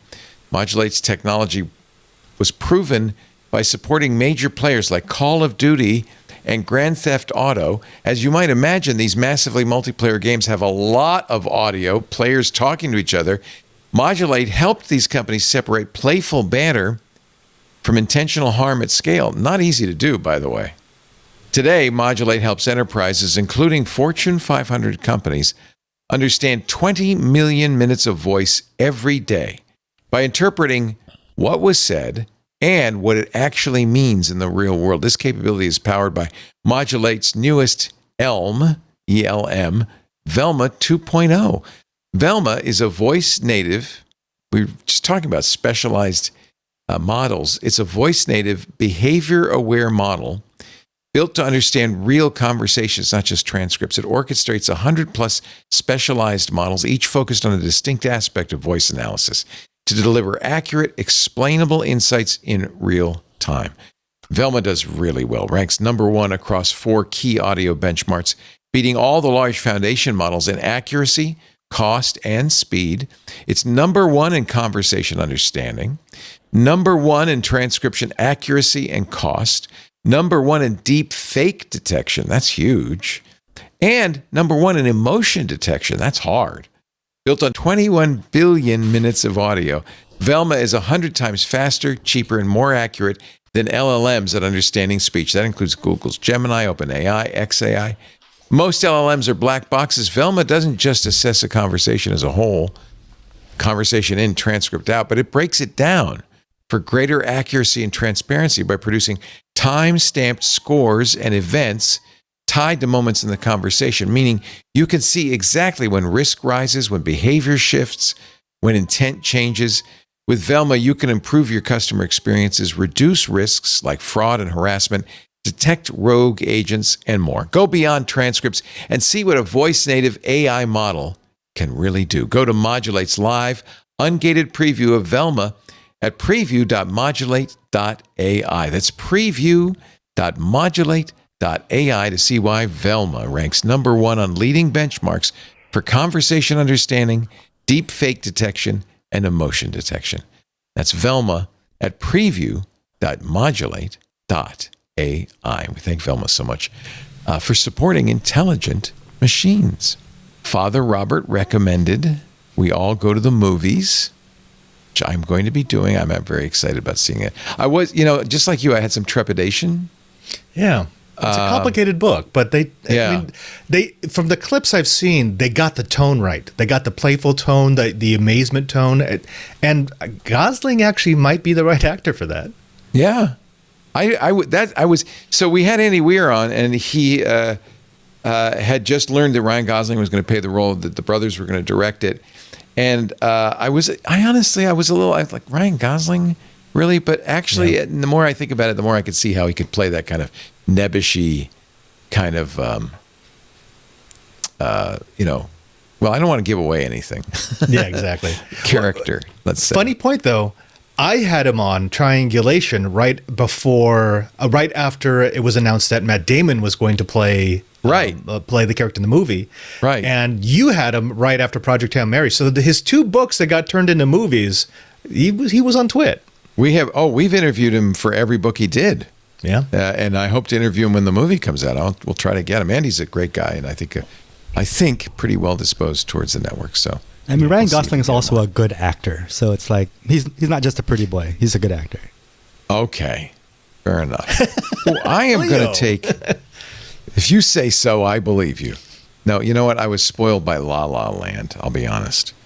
I am going to take a paragraph from Jeff Jarvis's Gutenberg parenthesis and put it into my. Got this. To the written word. To the written word, I say. So my pick of the week, actually I have several, but I'll start with this one, is Coggy's Translator. Coggy's Translator is really good. I am a Coggy fan. We had Coggy's CEO on a couple of months ago. Coggy does a variety of languages, Chinese, English, all the usuals, but they also have fun languages, corporate jargon, Dothraki, Elvish, emoji speak, Gen Z, High Valerian, Klingon, but I thought we should see if we could turn Jeff's academic passage into LinkedIn speech. It also has Middle English, Na'vi, and Pirate Speak. Might be better in Pirate Not that one. No, please. No Pirate Speak? No Pirate Speak, no. Okay, well, I'm going to, too late. You just did it. Habermas be thinking too highly, and not only of the scurvy dogs which frequented the coffee houses, but their parley as well. Hey, that's pretty good. Yeah. Building his tale on the belief that their bickering be rational and critical. How about LinkedIn Speak? I don't even know what that... Oh, it gives it bullet points with emojis. And it gives it tags: thought leadership, networking, Habermas, community building, public sphere. In there, yeah, look at that. Yeah. I wonder how it is in Dothraki. Worth's in German. Emoji Speak? Have you ever written your books in emoji? Hot Type, I'm very proud to say, has an emoji in it. Oh, very nice, as it should, if it's hot type. What about Gen Z? Sure. Habermas was low-key glazing the coffeehouse crowd, acting like their yapping was actually deep and logical. Cowan called him out for being a total circular logic merchant, saying he just fell for the hype Addison Steel were selling in their mags. Mags that were literally trying to manifest that exact vibe. We should send that to Paris. I was just thinking that. See if it resonates. Anyway, this is a lot of fun. There's also Reddit Speak, which I don't know. So Habermas basically idealized the hell out of coffeehouse culture. He didn't just hype up the people there, but also their discussions, claiming their debates were peak rational and critical thinking. But then Cowan comes in like, hold my beer, and points out that Habermas was basically caught in a circuit. This is pretty good. This is good. I got to say. Isn't it? It's good. Leo, Jeff and I were talking about this when you went for a bite, because I showed him one, the LinkedIn Speak. So the English was, you'd already done this. Fraud. No. Just let him tell you the example.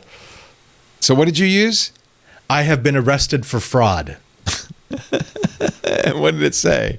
It said, I'm thrilled to announce that I'm starting a new chapter. I've recently been given the unique opportunity to step back and reflect on my professional journey from a high security environment. Finally, I'll get to write that book. Wow.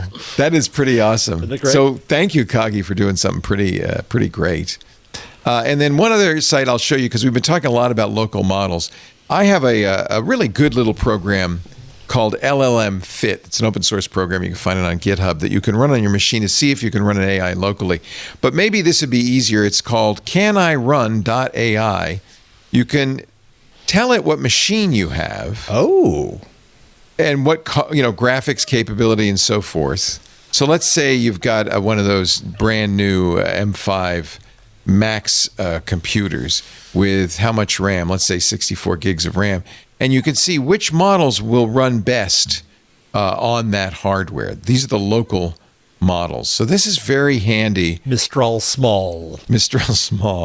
You can only run Mistral Small on that puny little girly machine of yours. So anyway, this is, you can choose it for code. You could choose providers. You could choose licenses. You can, choose what your standard would be, how you would sort it and so forth. I think this is very nicely done. It's canirun.ai. And then I have actually used one that is on GitHub. It's an open source tool called LLM Fit, which you can also download and run, and it works quite well. Same idea, although it takes a lot longer because it's actually going to, work on your machine. And it's a TUI, which I, as you know, am quite fond of. Jeff, your pick of the week. So let's see. We could have Schadenfreude over BuzzFeed, but I won't, during bankruptcy and all that. I won't do that. Instead, we have the Washington Post tried a White Castle from an airport vending machine. Oh, I thought you did it. No, I didn't. Well, I'm going to get to my personal in a second. Oh, okay. So, and it was bleak, says the Post. Now, of course, it also points out that there's no White Castles in Boston, so they don't know how bleak a White Castle is normally.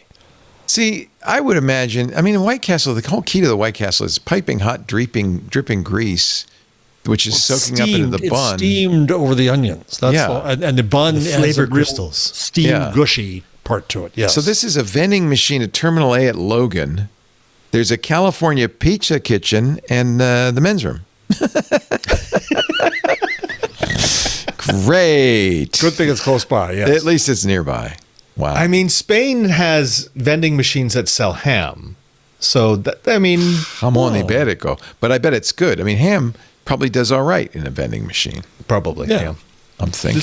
So, in the spirit of this, after all the attention in the last week or so for the CEO of McDonald's eating the big arch with no enthusiasm, Gotten such a mess. I decided, because I have to have more iron, I decided that I would sacrifice for the show and Is there a picture of you? I didn't eating take a it? picture. It was too disgusting. I went in and I bought a big arch. I ate less than half of it, and it was the bun was okay, but they put so much special sauce on it. It's two quarter-pound patties, 3 slices of cheese. Oh, that's too much. That's a heart lettuce attack. and this and grizzled onions and the sauce. Well, the sauce is such when you try to buy. The reason the CEO had to be cautious is because when you bite on it, the patties start slipping out. It was disgusting. It was a big mess. Ugh. So, saved you a $10, folks. $10. Yeah. Go instead and spend $34 and get a French dip sandwich at Salt Hanks in New York City. Exactly. It'd be much No, better. I had one of the big arches, but that was only because it was free. Wait a minute. Did they Where? deliver? How come it was free? No, so the McDonald's, there is a McDonald's on Vatican property, just right next to St. Peter's. The reason why they allowed there to be a McDonald's on Vatican property is because that McDonald's agreed to give away X number of meals to the homeless every day. Aww. And so I was there towards the end of the night, and they said, "Well, Father, would you like this?" What'd you think? I don't think they should be feeding that to the homeless. Well said. I worked when I was a kid in high school. I worked at a McDonald's, and McDonald's, is very tightly controlled inventory. They don't want the employees to be eating the food and so forth. So but they also very careful about when a hamburger's been sitting in the bin too long. They don't want to sell it. So they have what's a white plastic bin called the waste bin. And when a hamburger has exceeded its time limit in the bin, they throw it into the waste bin. And at the end of the day, you count the waste. Count them. Yep. So make sure that, everything is accounted for, which I suppose is a good inventory practice. But we thought, geez, it's such a waste. Maybe we could donate this to the local dog pound, the shelter. Oh, yeah. Well, nice. The dogs would like it. The shelter turned it down. They said there's not enough protein. Yep. Well, Yep. We don't want it. No, we don't want your in stinking Italy. burgers. We don't use the same nuggets and burgers that they use in the United States because they're not classified as food. They not won't let them food. come into the EU. You mean pink goo is not food? Yeah. By the way, I worked at McDonald's as well when I was a kid. Did you? Yep, the one at Mission Hills in And Fremont, Jeff California. worked at Ponderosa Steakhouse. We had to count. They had these little tiny white cups for the sour cream. They could charge you too much for your. You need 5 of You them. had for to your count baked potato. those? We had to count every little cup. Wow. Well, I'm just saying, thank God for the Ozempic, because otherwise I'd be craving a Big Mac right about now. But just the If you thought. see the big arch is just so over. It's just so American. It's over the top. big. It's I, over the top. I mean, I was hooked on McDonald's for a long time. Oh, and I was think too. it was from working there and eating so much of it. Yeah. It's full of sugar. It's just like your Coca-Colas. It really It was is. always my hangover cure because it was Yeah. like rice to a Chinese person. It was American. It couldn't be more Lisa's American. hangover cure is Taco Bell. Yeah, Taco Bell. I'm Taco Bell here. There's something about the last grease. place. McDonald's is the last place in America though where you can get a $5 meal. Well, it's true. Although it wasn't true for a while. They had to really kind of... They just introduced the $3 value meal, which includes the sausage McMuffin and an orange juice or something. They're trying to make it affordable again. God bless them. They need to because one of my wife's students works at McDonald's. She teaches ESL, and her hours have been cut back because the prices have gone too high. I was actually very grateful that my first job was McDonald's. I really learned how to work. Mm-hmm. You know, they say you're never standing still. You're always, if you don't have something to do, clean. You know, always be working. And the day went by a lot faster because of it. Or what I would do, which is sabotage the shake machine. That was kind of that was my job. This was very early on. We had shake machines, but we didn't have McFlurries yet. So, Father Robert, so nice to see you. Congratulations on your ascension. Is it called that? No, it's just final vows. Ascension sounds like I'm converting into energy or something. I'm very happy for you. That's such wonderful news. And I hope that we get to see you soon, maybe even in the Bay Area, but at least on our microphones here for the podcast. Absolutely. We love having you on. Father Robert Ballas, the Digital Jesuit, Padre SJ on Blue Sky, and all the other platforms. And, of course, the Jesuit Pilgrimage app on iOS and Android. It's a great way to follow Father Loyola's pilgrimage across the world. Thank you, Robert. Yeah.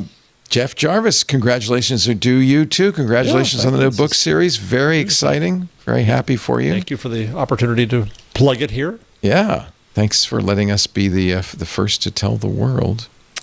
Jeff's book, Hot Type, is available for pre-order. You can also get the Gutenberg Parenthesis now in paperback and magazine. A wonderful read. And he will be back next week with Ms. Paris Martineau for another thrilling, gripping edition of Intelligent Machines. We do the show every Wednesday right after Windows Weekly, 2 p.m. Pacific, 5 p.m. Eastern, 2100 UTC. You can watch us live in the Club Twit Discord. Thank you, club members, for making that all possible, actually for making everything possible. Without the club members, I don't know what we would do. If you haven't joined yet, twit.tv/clubtwit, please join the club. You can watch us live. Everybody can watch us live during the show production on YouTube, Twitch, X.com, Facebook, LinkedIn, and Kick. After the fact, shows end up at twit.tv/IM or on YouTube. There's an Intelligent Machines channel there for the video. Great way to share little clips with friends and family. Spread the word, spread the goodness. And, of course, you can subscribe in your favorite podcast client and get it automatically the minute it's done. Thank you, everybody, for joining us. We'll see you next time on Intelligent Machines. Hey, everybody. Leo Laporte here, and I'm going to bug you one more time to join Club Twit. If you're not already a member, I want to encourage you to support what we do here at Twit. You know, 25% of our operating costs comes from membership in the club. That's a huge portion, and it's growing all the time. That means we can do more, we can have more fun. You get a lot of benefits, ad-free versions of all the shows. You get access to the Club Twit Discord and special programming like the keynotes from Apple and Google and Microsoft and others that we don't stream otherwise in public. Please join the club. If you haven't done it yet, we'd love to have you. Find out more at twit.tv/clubtwit. And thank you so much.